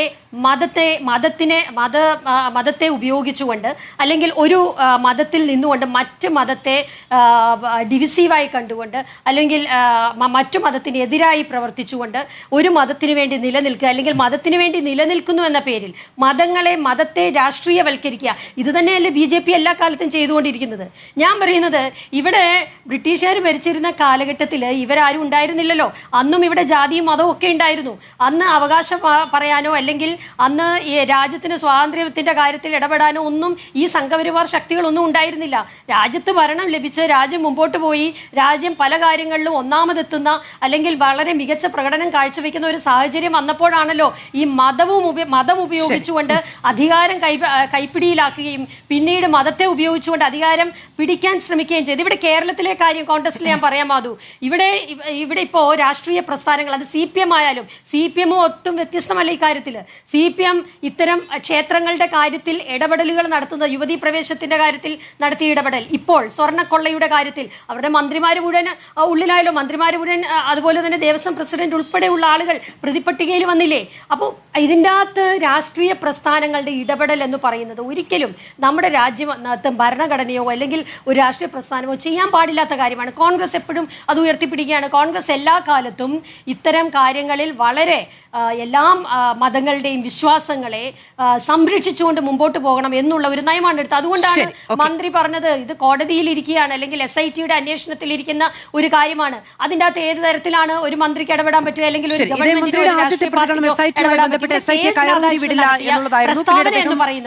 പറയുന്നത് എന്നതറിയില്ല. ശരി, ഓക്കെ, ഞാൻ അങ്ങയിലേക്ക് തിരികെ വരാം. അല്ലല്ല, അങ്ങനെയല്ല, അങ്ങനെ പരിവപ്പെടലല്ല അതിൻ്റെ അകത്ത് നടന്നത്. ശരി, ഡോക്ടർ K ജയപ്രസാദ്, രണ്ടാമത്തെ വിഷയം എന്ന് പറയുന്നത് NSSുമായി ബന്ധപ്പെട്ടാണ്. ഉപരാഷ്ട്രപതി, ഞാൻ വരാം ശ്രീ രാഹുൽ ഈശ്വർ, ഞാൻ അടുത്ത അങ്ങയിലേക്കാണ് വരുന്നത്. ശ്രീ K ജയപ്രസാദ്, രണ്ടാമത്തെ വിഷയം എന്ന് പറയുന്നത് പെരുന്നയുമായി ബന്ധപ്പെട്ട വിഷയമാണ്, NSSുമായി ബന്ധപ്പെട്ട വിഷയമാണ്. ഉപരാഷ്ട്രപതിക്ക് ഇവിടെ പ്രവേശനം ആ സമയത്ത് ഉണ്ടായില്ല എന്ന് പറയുന്നത് സത്യമാണ്. അതുമായി ബന്ധപ്പെട്ട് സ്വാഭാവികമായും അദ്ദേഹത്തിന് അതൃപ്തി ഉണ്ടാകും. പ്രോട്ടോകോളാണ് പ്രശ്നം. മന്നത്ത് സമാധിയിൽ നായകൾ കയറി പരിശോധിക്കുന്നത് അനുവദിക്കാൻ കഴിയില്ല എന്ന നിലപാടാണ് പെരുന്നയുടേത്. ഇന്ന് അവിടെ NSS ജനറൽ സെക്രട്ടറിയെ കുറിച്ച് തന്നെ പേരെടുത്തല്ല പൊസിഷൻ എടുത്ത് പറഞ്ഞുകൊണ്ട് ഉപരാഷ്ട്രപതിയുടെ ഭാഗത്തുനിന്ന് പ്രതിഷേധമുണ്ടാകുന്നു, വിമർശനമുണ്ടാകുന്നു. മന്ത്രി സുരേഷ് ഗോപിയുടെ ഭാഗത്തുനിന്ന് പ്രതികരണമുണ്ടാകുന്നു.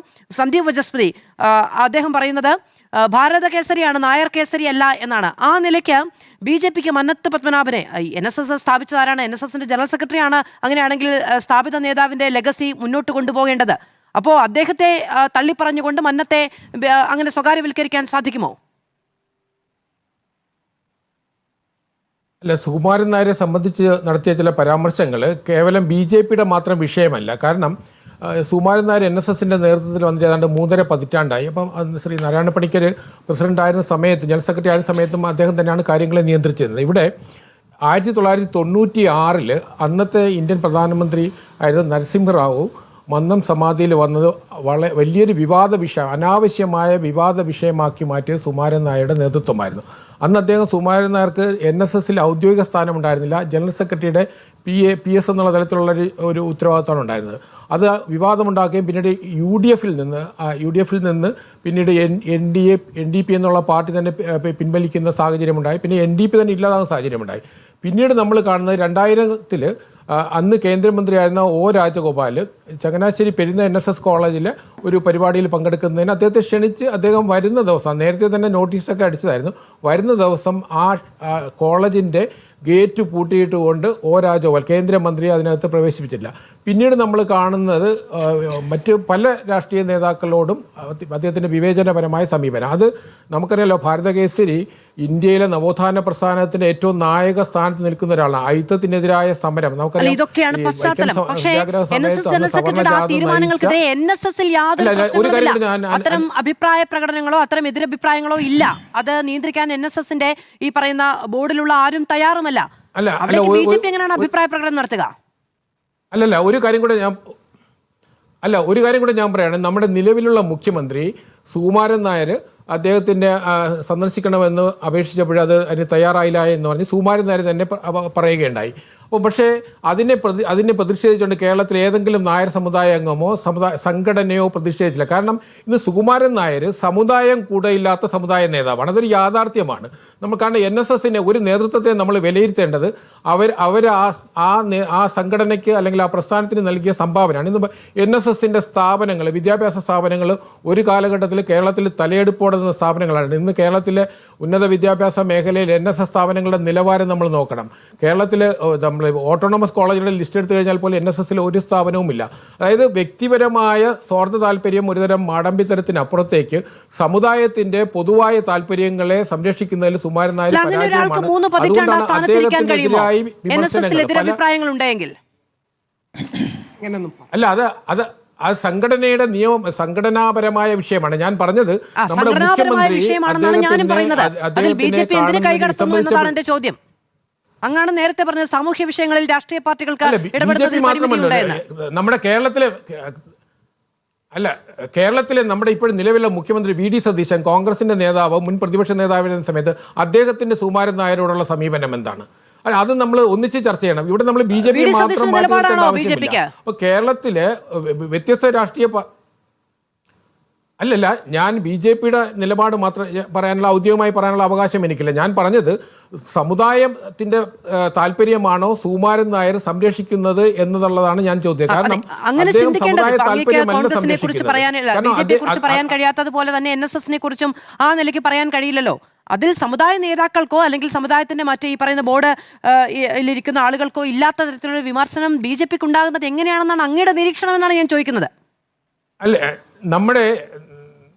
നമ്മുടെ രാഷ്ട്രത്തിലെ പ്രധാനമന്ത്രിക്കും അല്ലെങ്കിൽ നമ്മുടെ രാഷ്ട്രപതിക്കും ഉപരാഷ്ട്രപതിക്കും ഒക്കെ പോലും ഒരു സന്ദർശനം നിഷേധിക്കുന്ന സമീപനം അത് ഏത് സമുദായ സംഘടന ആയിക്കോട്ടെ അത് നമ്മൾ എങ്ങനെയാണ് ന്യായീകരിക്കുക? അപ്പം നമ്മൾ ഇത്തരം വിഷയങ്ങളെ രാഷ്ട്രീയമായി കാണുന്നതിന് പകരം ഒരു വ്യക്തിപരമായ ഒരു വ്യക്തിയുടെ ഒരു നേതൃത്വത്തിന്റെ ധാർഷ്ട്യത്തെ നമ്മൾ ചർച്ച ചെയ്യണം.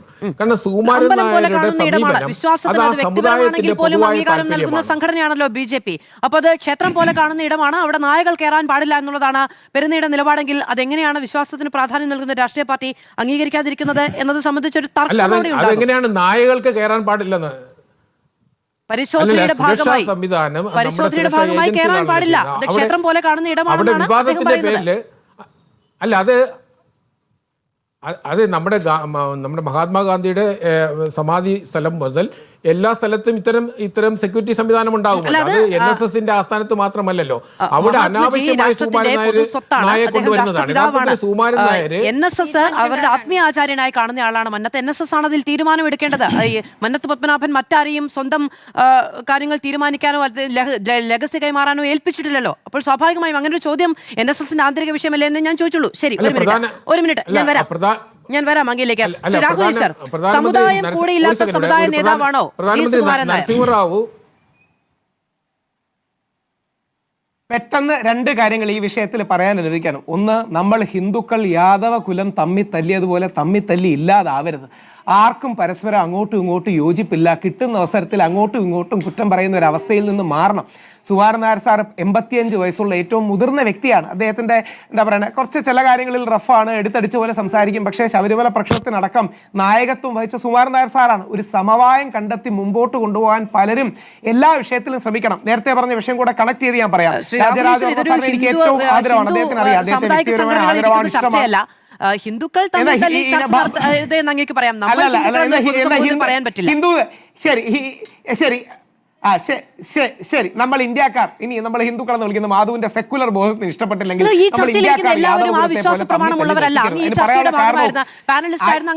ആയിക്കോട്ടെ ആയിക്കോട്ടെ ദീപ്തിജിക്ക് അറിയാം ഞങ്ങളുടെ ഹിന്ദുക്കളുടെ ഇടയിലുള്ള അടി. ഒരുപാട് കാലമായിട്ട് ഇത്തരം കാര്യങ്ങളൊക്കെ ആഴത്തി പഠിക്കുന്ന ഒരാളാണ്. അതുകൊണ്ടാണ് പറഞ്ഞത്. പോട്ടെ, ഇനി വിഷയത്തിലേക്ക് വരാം. രാജരാജവർമ്മ സാറിനെ വ്യക്തിപരമായ ഇഷ്ടവും ആദരവുള്ള ഒരു വ്യക്തിയാണ് ഞാൻ. അദ്ദേഹത്തിന് അദ്ദേഹം അയ്യപ്പന്റെ പ്രതിനിധിയാണ്, അതായത് അയ്യപ്പൻ ജനിച്ച കുടുംബത്തിലെ പ്രതിനിധിയാണ്. അതുകൊണ്ട് അദ്ദേഹത്തിന്റെ വിമർശനങ്ങൾ, അദ്ദേഹത്തിന്റെ കൺസേൺസ്, പന്തളം കൊട്ടാരത്തിന്റെ കൺസേൺസ് എല്ലാ കാരണവശാലും സ്വീകരിക്കപ്പെടണം, ആദരിക്കപ്പെടണം എന്ന കാര്യത്തിൽ സംശയമില്ല. അദ്ദേഹം ഒരുപക്ഷെ ഓർമ്മ കാണും, justice KT Thomas commission mediation supreme കോടതിയിൽ വന്നപ്പോൾ എന്നെ എടുത്തു വളർത്തിയ, അല്ലെങ്കിൽ എൻ്റെ ഫാദർ എന്നെ വളർത്തിയ മുത്തശ്ശന്റെ നിലപാടിനെതിരെ പോലും ഞാൻ പന്തളം രാജകൊട്ടാരത്തിന്റെ നിലപാടിനൊപ്പം നിന്നാണ്. അവിടുത്തെ കുട്ടികൾക്കടക്കം പന്തളം രാജകൊട്ടാരത്തിന് കൂടുതൽ പ്രാതിനിധ്യം വേണമെന്ന് ജസ്റ്റിസ് KT തോമസ് മീഡിയേഷൻ ഫ്രണ്ടിൽ പോലും വാദിച്ചാൽ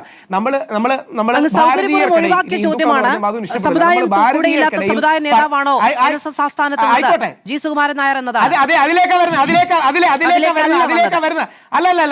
വരുന്നത്. നമ്മൾ അതിലേക്കാണ് വന്നത്. കാര്യം എന്താ അറിയോ? സുകുമാരൻ നായർ സാറിന് ആള് കൂടെ ഇല്ലായിരുന്നെങ്കിൽ ശബരിമല പ്രക്ഷോഭം ഈ രീതി വളരുമോ? ആദ്യ ദിവസത്തിൽ ഞാനാണ് പരിപാടി സംഘടിപ്പിച്ചത്. ഞങ്ങൾക്ക് 1500 പേരെ കൂട്ടാനേ കഴിഞ്ഞുള്ളൂ തിരുവനന്തപുരത്ത്. പക്ഷേ NSS സംഘടിപ്പിച്ച പരിപാടിയിൽ ലക്ഷക്കണക്കിന് ആൾക്കാർ പങ്കെടുത്തു. അത് കാരണമാണ് രാഷ്ട്രീയക്കാരെല്ലാം പിന്നീട് അവരുടെ സ്വരം മാറ്റിയത്. അപ്പൊ സുകുമാരൻ നായർ സാർ അടക്കം ഒരു വിഷയത്തിൽ വരുമ്പോൾ സജീവമായി എല്ലാ ഓർക്കേണ്ട കാര്യം BJP അല്ലല്ല BJPയുടെ ഉള്ളിലെ ഏറ്റവും മതസൗഹാർദ്ദവാദിയാണ് ശ്രീധരൻപിള്ള സാർ. ശ്രീധരൻപിള്ള സാറിന്റെ വായിൽ അങ്ങനെ ഒരു വാക്ക് വീണു പോയെന്നേ ഉള്ളൂ. പുള്ളി അങ്ങനെ അല്ല ഉദ്ദേശം, നമുക്കെല്ലാം അറിയാം. പോട്ടെ, അത് വേറെ വിഷയം. അതായത് യഥാർത്ഥത്തിൽ ഈ വിഷയങ്ങളിലെല്ലാം, സാമുദായിക വിശ്വാസപരമായ വിഷയങ്ങളിലെല്ലാം നമ്മളൊരു സമവായം അടക്കമുള്ള കാര്യങ്ങൾ സൃഷ്ടിച്ച് മുമ്പോട്ട് പോകണം. പിന്നെ ഒരു വരി കൂടി ശബരിമലയുമായി ബന്ധപ്പെട്ടാണ്. ഇന്നിരിക്കുന്ന കണ്ഠരര് മഹേഷ് മോഹനനും കണ്ഠരര് ബ്രഹ്മദത്തനും ഏറ്റവും പാണ്ഡിത്യമുള്ള ആധുനിക വിദ്യാഭ്യാസം കിട്ടിയ, ആഴത്തിൽ ആത്മീയ വിദ്യാഭ്യാസം കിട്ടിയ വ്യക്തികളാണ്, വലിയ പ്രഗത്ഭരാണ്. ഇനി ചില ആൾക്കാർക്കെങ്കിലും ഉള്ള തെറ്റിദ്ധാരണ മാറ്റാനാണ് എന്തുകൊണ്ടാണ് തന്ത്രി അവിടെ സ്ഥിരമെന്ന് ചോദിക്കാറുണ്ട്. അതായത് ഈ മാസപൂജാ ദിവസങ്ങളിലാണ് തന്ത്രിക്കുള്ള പൂജകളെല്ലാം പലപ്പോഴും നടക്കുന്നത്. ഉദയാസ്തമന പൂജ, കളഭം, പടിപൂജകൾ, അല്ലെങ്കിൽ അതിന്റെ പ്ലാനിങ്, ലക്ഷാർച്ചന, സഹസ്രകലശം, തന്ത്രി വേണ്ട ശുദ്ധക്രിയകൾ, ഇതെല്ലാം അവിടെ നടക്കുന്നത് അതുകൊണ്ടാണ്. അതുകൊണ്ട് ശബരിമല പോലൊരു മഹാക്ഷേത്രത്തിന് അതിൻ്റെതായ യുണീക്നെസ് ഒരുപാടുണ്ട്. പക്ഷേ എല്ലാ തരത്തിലുള്ള വിമർശനങ്ങളെയും അവർ സ്വീകരിക്കണമെന്നുള്ളത് തന്നെയാണ് അഭിപ്രായം. പിന്നെ അറിഞ്ഞിരിക്കാനാണ് സുകുമാരൻ നായർ സാർ 18 വർഷത്തോളം RSSൽ വർക്ക് ചെയ്യുക, അല്ലെങ്കിൽ RSSുമായി ബന്ധപ്പെട്ട് പ്രവർത്തിച്ചിരുന്ന ഒരാൾ കൂടിയാണ്. അതിനുശേഷമാണ് അദ്ദേഹം NSSൽ ഈ രീതിയിൽ വരുന്നത്. അദ്ദേഹം ഇന്ത്യൻ എക്സ്പ്രസിന് കൊടുത്ത ഇന്റർവ്യൂവിൽ പറയുന്നുണ്ട്, വെള്ളാപ്പള്ളി സാറാണെങ്കിലും സുകുമാരൻ നായർ സാറാണെങ്കിലും ഹിന്ദു സമൂഹത്തിന്റെ മുതിർന്ന കാരണവന്മാരാണ്. സുരേഷ് ഗോപിയുടെ സ്വരം നോക്കൂ, വളരെ പോസിറ്റീവ് സ്വരത്തിലാണ് അദ്ദേഹം സംസാരിച്ചത്. കാര്യങ്ങൾ മാറും. അദ്ദേഹം ഇവിടെയാണ് നമ്മൾ ഭാരതീയർ ഒരു സമവായം ഉണ്ടാക്കി മുമ്പോട്ട് പോയില്ലെങ്കിൽ യാദവകുലം തമ്മി തല്ലുന്നത് പോലെ നമ്മൾ തമ്മി തല്ലി ഇല്ലാതാകും. പരസ്പരം അങ്ങോട്ടും ഇങ്ങോട്ടും ഒക്കെ പ്രശ്നം കാണാം. പരസ്യമായി വിഴുപ്പലക്കുന്നതിന് പകരം പരസ്പര യോജിപ്പിന്റെ മേഖലകൾ കണ്ടെത്തി പ്രവർത്തിച്ച് മുമ്പോട്ട് പോയില്ലെങ്കിൽ ഈ സാധനങ്ങളൊന്നും നിലനിൽക്കില്ല എന്ന് നമ്മൾ ഹിന്ദുക്കളോ ഭാരതീയരോ ഇന്ത്യക്കാരോ ഓർത്തിരുന്നാൽ നല്ലതാണ്. ശ്രീ TK രാജഗോപാൽ, ഇപ്പോൾ അദ്ദേഹം ശ്രീ രാഹുൽ ഈശ്വർ പറയുന്നു ഇപ്പോഴത്തെ തന്ത്രിമാരുടെയൊക്കെ ജ്ഞാനത്തെക്കുറിച്ച്. കെ എസ് രാധാകൃഷ്ണൻ ഈ പറയുന്ന ആചാരപരമായ അനുഷ്ഠാനപരമായ ശുദ്ധിയെക്കുറിച്ച് സംസാരിക്കുന്നു. നമുക്ക് ജസ്റ്റിസ് പരിപൂർണൻ കമ്മീഷൻ കണ്ടെത്തലുകളെക്കുറിച്ചും അദ്ദേഹത്തിന്റെ അഭിപ്രായങ്ങളെക്കുറിച്ചുമുള്ള കഥകളൊക്കെ ഞാൻ കേട്ടിട്ടുണ്ട്. എങ്ങനെയാണ് ഏറ്റവും അടിസ്ഥാനപരമായ കാര്യങ്ങളിൽ പോലും അതായത് ഉണ്ടായിരുന്നത് ഒരു തെറ്റിദ്ധാരണയാണെന്ന് ബോധ്യപ്പെട്ടത് എന്ന കഥ വന്നത്, ഏറ്റവും അടിസ്ഥാനപരമായ തന്ത്രവിധികളെക്കുറിച്ചോ മന്ത്രങ്ങളെക്കുറിച്ചോ പോലും ഉള്ള അജ്ഞതയെക്കുറിച്ച് ചോദ്യം ചെയ്യപ്പെട്ടത് എന്നതടക്കമുള്ള കാര്യങ്ങൾ പോലും കഥകളായി ഞാൻ കേട്ടിട്ടുണ്ട്. അങ്ങനെ ഏറെ കഥകളും കേട്ടിട്ടുണ്ട്.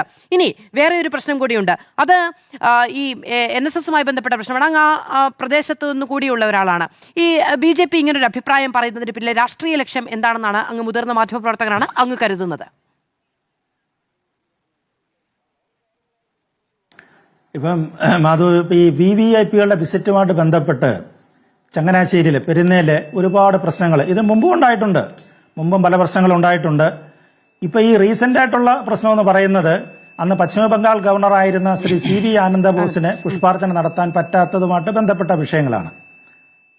എനിക്ക് തോന്നുന്നത് ഇതിനകത്തിലെ അടിസ്ഥാന പ്രശ്നം എന്ന് പറഞ്ഞു കഴിഞ്ഞാൽ ഈ NSSന് ഒരു രാഷ്ട്രീയ പാർട്ടി ഉണ്ടായിരുന്നു, NDP എന്ന് പറയുന്ന രാഷ്ട്രീയ പാർട്ടി ഉണ്ടായിരുന്നു. അതേപോലെ തന്നെ SNDP യോഗത്തിന് SRP എന്ന് പറയുന്നൊരു രാഷ്ട്രീയ പ്രസ്ഥാനം ഉണ്ടായിരുന്നു. ഈ രണ്ട് രാഷ്ട്രീയ പ്രസ്ഥാനങ്ങളും അസ്തമിച്ചു പോയി. പിന്നീട് അത് പുനരുജ്ജീവിപ്പിക്കാനായിട്ട് ശ്രീ NSSന്റെ നായകസ്ഥാനത്ത് വന്ന ശ്രീ G സുകുമാരൻ നായരോ അല്ലെങ്കിൽ SNDP യോഗത്തിന്റെ ജനറൽ സെക്രട്ടറി ആയിരുന്ന ശ്രീ വെള്ളാപ്പള്ളി നടേശനോ ശ്രമിച്ചില്ല. ഇവർ രണ്ടുപേരും എന്ന് പറഞ്ഞാൽ കേരളത്തിലെ ഏറ്റവും വലിയ ഹിന്ദു സമുദായത്തിനെ റെപ്രസെന്റ് ചെയ്യുന്ന ആളുകളാണ്. അതുകൊണ്ട് എന്ത് സംഭവിക്കുന്നു എന്ന് പറഞ്ഞു കഴിഞ്ഞാൽ എല്ലാ വിഷയങ്ങൾക്കും ഇവർ ആൻസറബിൾ ആകുകയാണ്. രാഷ്ട്രീയപരമായിട്ടാണെങ്കിലും സമുദായപരമായിട്ടാണെങ്കിലും എന്ത് വിഷയത്തിനും ആൻസർ കൊടുക്കുന്ന വ്യക്തികളായിട്ട് ഇവർ മാറുന്നു. ഒരുപക്ഷെ അവരത് ആഗ്രഹിക്കുന്നുണ്ടാകാം. ഞങ്ങളാണ് പവർ സെന്റർ, ഞങ്ങൾ രണ്ടുപേരുമാണ് ഈ സമുദായത്തിന്റെ പവർ സെന്റർ എന്നവർ ആഗ്രഹിക്കുന്നുണ്ടാകാം. അതിനു വേണ്ടിയിട്ടായിരിക്കാം ഇത്തരം കാര്യങ്ങൾ ചെയ്യുന്നതെന്നാണ് പറയുന്നത്. അതുകൊണ്ടാണ് സ്വാഭാവികമായിട്ടും ഇവരുടെ പേരിൽ ഈ ആരോപണങ്ങൾ വരുന്നതിന്റെ കാര്യം അതുകൊണ്ട് തന്നെയാണ്.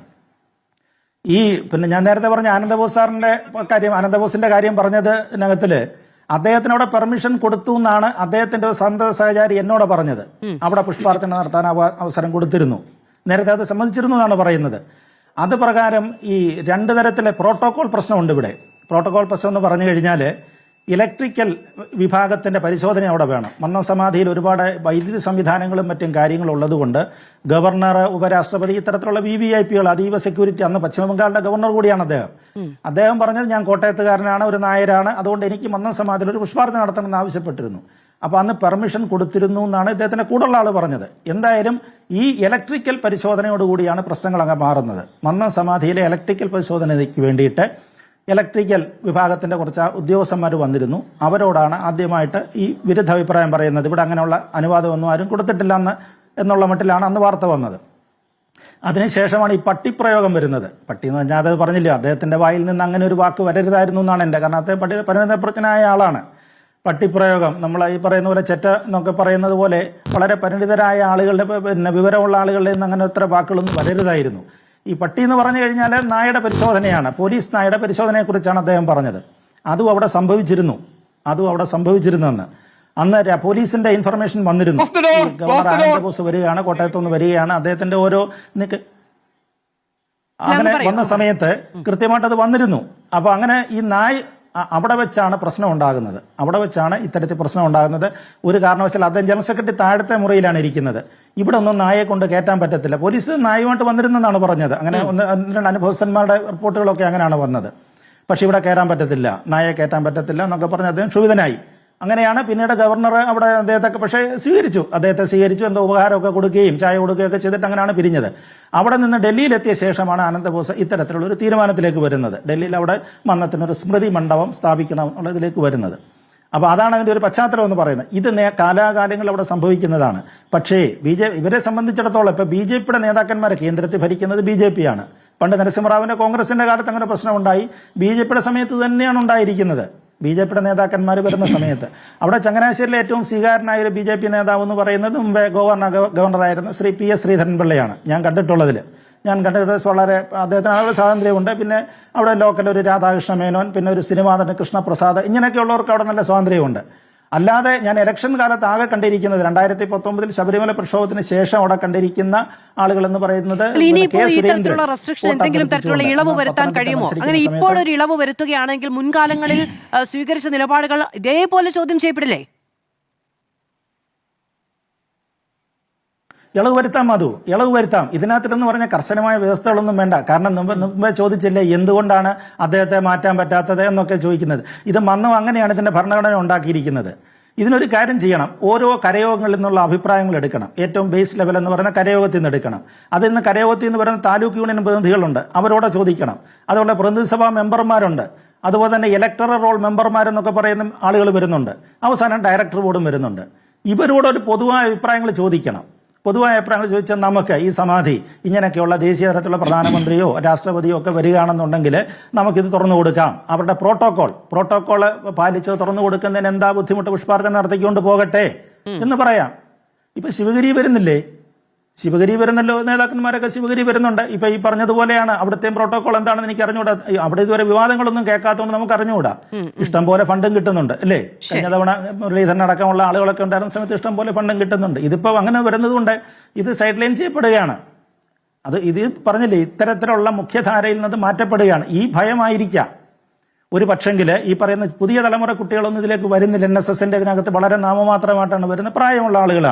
പ്രായമുള്ള ആളുകളാണ് NSSന്റെ പരിപാടികളിലും കാര്യങ്ങളൊക്കെ പങ്കെടുക്കുന്നത്. അവരെ കൂടെ ഉൾക്കൊള്ളിക്കണം. ഇതിനകത്ത് ഉൾക്കൊള്ളിക്കണം. താഴെ കരയോഗങ്ങളിലാണെങ്കിലും മറ്റേ താലൂക്ക് സഭകളിലൊക്കെ അവരെ കൂടെ ഉൾക്കൊള്ളിച്ചുകൊണ്ട് പുതിയ ചെറുപ്പക്കാർ കുട്ടികളെ ഇതിനകത്തൊക്കെ കയറ്റിക്കൊണ്ട്, പക്ഷെ അതിനകത്ത് ചില റെസ്ട്രിക്ഷൻസ് വരുന്നെന്നാണ് കേൾക്കുന്നത്. അവരെയൊക്കെ സ്ക്രീൻ ചെയ്തിട്ടാണ് എടുക്കുന്നതെന്നാണ് പറയുന്നത്. അങ്ങനെ വരുന്ന ആളുകളെ, അങ്ങനെ BJP ബന്ധം അങ്ങനെയൊക്കെയുള്ള ആളുകളെയൊക്കെ വളരെ സൂക്ഷിക്കുന്നുണ്ട്. പക്ഷേ ഇപ്പൊ രാജീവ് ചന്ദ്രശേഖരന്റെ പ്രസ്താവന വന്നതെന്ന് എനിക്ക് തോന്നുന്നത് തിരുവനന്തപുരത്തെ സാഹചര്യം തന്നെയാണ്. തിരുവനന്തപുരത്തെ രാഷ്ട്രീയ സാഹചര്യം വെച്ച് തന്നെയാണ് അദ്ദേഹത്തിന്റെ പ്രസ്താവന വന്നതെന്നാണ് എനിക്ക് തോന്നുന്നത്. ശരി, സ്വാഭാവികം. ശ്രീ രാജരാജവർമ്മ, കോടതിയിൽ നിന്നാണ് ഒരു സുപ്രധാനമായ തീരുമാനം ഉണ്ടാകേണ്ടത് ഇനി എന്നാണ് ഞാൻ മനസ്സിലാക്കുന്നത്. അങ്ങ് നേരത്തെ സർക്കാരിന്റെ ഇടപെടൽ ആവശ്യപ്പെട്ടു എങ്കിലും സർക്കാർ ഇടപെടൽ ഉണ്ടാകും എന്നത് തന്നെയാണ് മന്ത്രിയുടെയും ഇപ്പോൾ നമ്മുടെ ചർച്ചയിലിരിക്കുന്ന കോൺഗ്രസ് പ്രതിനിധിയുടെയും ഒക്കെ ഭാഗത്തു നിന്നുണ്ടാകുന്ന പ്രതികരണങ്ങളിൽ നിന്ന് മനസ്സിലാക്കുന്നത്. ശബരിമല തന്ത്രിസ്ഥാനവുമായി ബന്ധപ്പെട്ടോ അവിടുത്തെ ആചാരാനുഷ്ഠാനങ്ങളുമായി ബന്ധപ്പെട്ട് ഇപ്പോഴുണ്ടാകുന്ന വിവാദങ്ങളുടെ പശ്ചാത്തലത്തിലോ ഇനിയിപ്പോൾ അടുത്ത FIR-ഉം കുറ്റപത്രം സമർപ്പിക്കാൻ പോവുകയാണ്. അപ്പോൾ ഇങ്ങനെയുള്ള സമയത്ത് കോടതിയുടെ ഭാഗത്തുനിന്ന് ഒരു സുപ്രധാനമായ തീരുമാനം വരികയോ ചോദ്യം വരികയോ ചെയ്താൽ എന്തായിരിക്കും പന്തളം കൊട്ടാരത്തിന്റെ നിലപാട്? സാങ്കേതിക പ്രശ്നമുണ്ട്, ഞാൻ അത് പരിഹരിച്ചതിന് ശേഷം അങ്ങിലേക്ക് വരാം. ശ്രീമതി ദീപ്തി മേരി വർഗീസ്, രാഷ്ട്രീയ ലക്ഷ്യമുണ്ട് BJP നേതാക്കളുടെ പ്രതികരണത്തിൽ, അതായത് മന്നുവുമായി ബന്ധപ്പെട്ട BJP നേതാക്കളുടെ പ്രതികരണത്തിൽ രാഷ്ട്രീയ ലക്ഷ്യമുണ്ട് എന്നാണ് ഇപ്പോൾ G. സുകുമാരൻ നായരുടെ ഭാഗത്തു നിന്ന് വന്നിരിക്കുന്ന പ്രതികരണം. അതിൽ എന്ത് രാഷ്ട്രീയ ലക്ഷ്യമാണ് കോൺഗ്രസ് കാണുന്നത്? അല്ല, രാഷ്ട്രീയ ലക്ഷ്യമാണ് പറഞ്ഞത് എന്നുള്ള കാര്യത്തിൽ സംശയമൊന്നുമില്ലല്ലോ. അത് ഇപ്പോൾ രാധാകൃഷ്ണൻ പറഞ്ഞ കാര്യത്തിലാണെങ്കിൽ ഇവിടെ ഇപ്പോൾ കുറച്ചു മുമ്പ് ചർച്ച ചെയ്ത പിന്നെ ഇതുമായി ബന്ധപ്പെട്ട് സുകുമാരൻ നായർ സാറുമായി ബന്ധപ്പെട്ട കാര്യത്തിൽ ഞാൻ ചോദിക്കട്ടെ, രാജ്യത്തിൻ്റെ ചരിത്രത്തിൽ ഇന്ന് വരെ ഒരു ഇന്ത്യയുടെ വൈസ് പ്രസിഡന്റ് അല്ലെങ്കിൽ പ്രസിഡന്റ് ആ ഒരു സ്ഥാനത്തിരിക്കുന്ന ഒരാൾ ഒരു സമുദായ സംഘടനയെക്കുറിച്ച് അഭിപ്രായം, അവരുടെ ഇന്റേണൽ കാര്യത്തെക്കുറിച്ച് അഭിപ്രായം പറഞ്ഞതായിട്ട് ചരിത്രത്തിലുണ്ടെന്ന് എനിക്ക് തോന്നുന്നില്ല. ഇവിടെ ഒരിക്കലും അദ്ദേഹം ഇപ്പോൾ ഇന്ത്യയുടെ വൈസ് പ്രസിഡന്റ് അങ്ങനെ ഒരു സമുദായ സംഘടനയെ പറ്റി എന്തുകൊണ്ടാണ് അഭിപ്രായം പറയേണ്ട സാഹചര്യം ഉണ്ടായത് എന്നുള്ളതും നമ്മൾ ചിന്തിക്കേണ്ട കാര്യമാണ്. ഇവിടെ ആനന്ദ ബോസിന് കയറാൻ കഴിയുന്നില്ല, അല്ലെങ്കിൽ ബഡ്ജറ്റ് അവതരിപ്പിച്ചുകൊണ്ടിരിക്കുമ്പോൾ സുരേഷ് ഗോപി അനൗചിത്യമായി കയറി വന്നു എന്നുള്ളത് ആ സമുദായ സംഘടന പറയുന്നുണ്ട്, അല്ലെങ്കിൽ മറ്റ് ആർക്കെങ്കിലും വരാൻ കഴിഞ്ഞില്ല ഇപ്പോൾ ഇതെല്ലാം BJP-യുമായി ബന്ധപ്പെട്ട ചില ആളുകളാണ് എന്നുള്ളത് കൊണ്ട് തീർച്ചയായിട്ടും അതിന് BJP അതിനെ രാഷ്ട്രീയമായിട്ട് തന്നെയാണ് കാണുന്നത് എന്നുള്ളതിൻ്റെ ഏറ്റവും വലിയ തെളിവാണ്. ഡൽഹിയിൽ മറ്റൊരു പിന്നെ മണ്ഡപം ഉണ്ടാക്കുകയും അവിടെ പുഷ്പാർച്ചന നടത്തുകയും അവിടെ വൈസ് പ്രസിഡന്റ് വന്ന്, നമുക്ക് സ്വാഭാവികമായിട്ടും അറിയാമല്ലോ, നമ്മൾ ഒഫീഷ്യലി പറയുമ്പോൾ വൈസ് പ്രസിഡന്റ് കോൺസ്റ്റിറ്റ്യൂഷനിൽ ഇന്ത്യയുടെ വൈസ് പ്രസിഡന്റ് ആണെങ്കിലും ഏത് തരത്തിലാണ് വന്നത്, അദ്ദേഹത്തിന്റെ ബാക്ക്ഗ്രൗണ്ട് എന്താണ്, ഇതൊക്കെ നമുക്കറിയാവുന്നതാണ്. അപ്പോൾ അദ്ദേഹത്തെ കൊണ്ട് ഇത് പറയിപ്പിക്കുക, സുകുമാരൻ നായർക്കെതിരെ പേര് പറയാതെ ആണെങ്കിൽ പോലും ജനറൽ സെക്രട്ടറി പ്രസിഡന്റ് എന്നൊക്കെ പറഞ്ഞ് അദ്ദേഹത്തെ കൊണ്ട് പറയിപ്പിക്കുക, ഇതിന്റെ പുറകിലൊക്കെ കൃത്യമായ രാഷ്ട്രീയ ലക്ഷ്യമാണ്. ഞാൻ പറയുന്നത് BJP-യെ സംബന്ധിച്ച് ഇതിന്റെയൊക്കെ പുറകിൽ BJP-യുടെ വർഗീയ അജണ്ടയാണ് എന്ന് പറയാൻ ഞാൻ ആഗ്രഹിക്കുകയാണ്. ക്ഷേത്രങ്ങൾ, സമുദായ സംഘടനകൾ, പ്രത്യേകിച്ച് ഹിന്ദു മതവുമായി ബന്ധപ്പെട്ടതെല്ലാം സംഘപരിവാർ ശക്തികളുടെ BJP-യുടെ അട്ടിപ്പേറാണ് എന്ന് വരുത്തി തീർക്കുവാൻ, എന്നാക്കി തീർക്കുവാനുള്ള വലിയ ശ്രമമാണ് രാജ്യത്ത് കഴിഞ്ഞ 10-15 വർഷമായി നടന്നുകൊണ്ടിരിക്കുന്നത്. ഭരണത്തിൽ ഇരിക്കുമ്പോൾ അതിനു മുമ്പും അത് തന്നെയാണ് നടന്നുകൊണ്ടിരുന്നത്. അപ്പോൾ ഇവിടെ ഇപ്പോൾ ഒരു സമുദായ സംഘടനയുടെ കാര്യങ്ങൾ തീരുമാനിക്കേണ്ടത്, അത് ഏത് സമുദായ സംഘടന ആയിക്കോട്ടെ, അവരുടെ ഇന്റേണൽ കാര്യങ്ങൾ തീരുമാനിക്കേണ്ടത്, അവരേത് നിയമത്തിലൂടെയാണ് മുമ്പോട്ട് പോകേണ്ടതെന്ന് തീരുമാനിക്കേണ്ടത് ആ സമുദായ സംഘടനയാണ്. ഇവിടെ ഇപ്പോൾ എനിക്ക് മുമ്പ് ചർച്ച ചെയ്ത ആരോ പറയുന്നത് കേട്ടു, സുകുമാരൻ നായർക്ക് NSSന്റെ നായർ കമ്മ്യൂണിറ്റിയുടെ പിന്തുണയില്ല എന്ന് പറയുന്നത് കേട്ടു. അദ്ദേഹം ജനറൽ സെക്രട്ടറി ആയിട്ട് ഇരിക്കുകയല്ലേ, അദ്ദേഹത്തിന് നായർ കമ്മ്യൂണിറ്റിയുടെ അല്ലെങ്കിൽ NSSലുള്ള അംഗങ്ങളുടെ പിന്തുണയില്ലാതെ അദ്ദേഹത്തിന് ജനറൽ സെക്രട്ടറി ആയിട്ട് ഇരിക്കാൻ കഴിയില്ലല്ലോ. അതൊക്കെ പറയുന്നത് രാഷ്ട്രീയ ലക്ഷ്യമല്ലേ? അദ്ദേഹം പറഞ്ഞത് രാഷ്ട്രീയ ലക്ഷ്യം വെച്ചല്ലേ പറഞ്ഞത്. അപ്പോൾ BJPക്ക് ഇപ്പോൾ KS രാധാകൃഷ്ണൻ അഭിപ്രായം പറയുന്നു, വൈസ് പ്രസിഡന്റ് ആയിട്ട് ഇരിക്കുന്ന ആൾ അഭിപ്രായം പറയുന്നു, പ്രസിഡന്റ് 2 ദിവസം കഴിയുമ്പോൾ മാറ്റി പറയുന്നു. അപ്പോൾ അതെന്താണ് അങ്ങനെ പറയാനുണ്ടായ കാരണം? അതിനെക്കുറിച്ച് എന്താണ് പറയാനുള്ളത്? ഈ KS രാധാകൃഷ്ണൻ പറഞ്ഞ ആ അഭിപ്രായത്തെ BJP തള്ളി പറയുന്നുണ്ട്. എൻ്റെ ചോദ്യം അതാണ്. കോൺഗ്രസിന്റെ പ്രതിനിധി എന്നുള്ള നിലയ്ക്ക് എനിക്ക് ചോദിക്കാനുള്ളത്, ഭാരതീയ ജനതാ പാർട്ടി KS രാധാകൃഷ്ണൻ പറഞ്ഞ അഭിപ്രായത്തെ തള്ളിപ്പറയാൻ തയ്യാറുണ്ടോ? ഒന്ന്. രണ്ടാമത്തെ കാര്യം, NSS പോലെയുള്ള സമുദായ സംഘടനകളുടെ കാര്യത്തിൽ ഭാരതീയ ജനതാ പാർട്ടിക്ക് എന്താണ് കാര്യമുള്ളത്? അവർക്ക് അഭിപ്രായം പറയേണ്ട ആവശ്യം എന്താണുള്ളത്? രാഷ്ട്രീയ പ്രസ്ഥാനത്തിന്റെ ഉത്തരവാദിത്തം ഏതാണോ? ഈ മതപരമായ കാര്യങ്ങളോ അല്ലെങ്കിൽ ക്ഷേത്രം, ഇപ്പോൾ ഗുരുവായൂർ സത്യാഗ്രഹം നടന്നു, അല്ലെങ്കിൽ വൈക്കം സത്യാഗ്രഹം നടന്നു, അതൊരു സോഷ്യൽ ഇഷ്യൂ ആയിരുന്നു. ഇവിടെ സോഷ്യൽ ഇഷ്യൂ എന്നതിനെ വരുത്തി തീർക്കാനുള്ള ഒരു ശ്രമം തുടക്കത്തിൽ ഞാൻ കണ്ടു. ഇത് സോഷ്യൽ ഇഷ്യൂ അല്ല.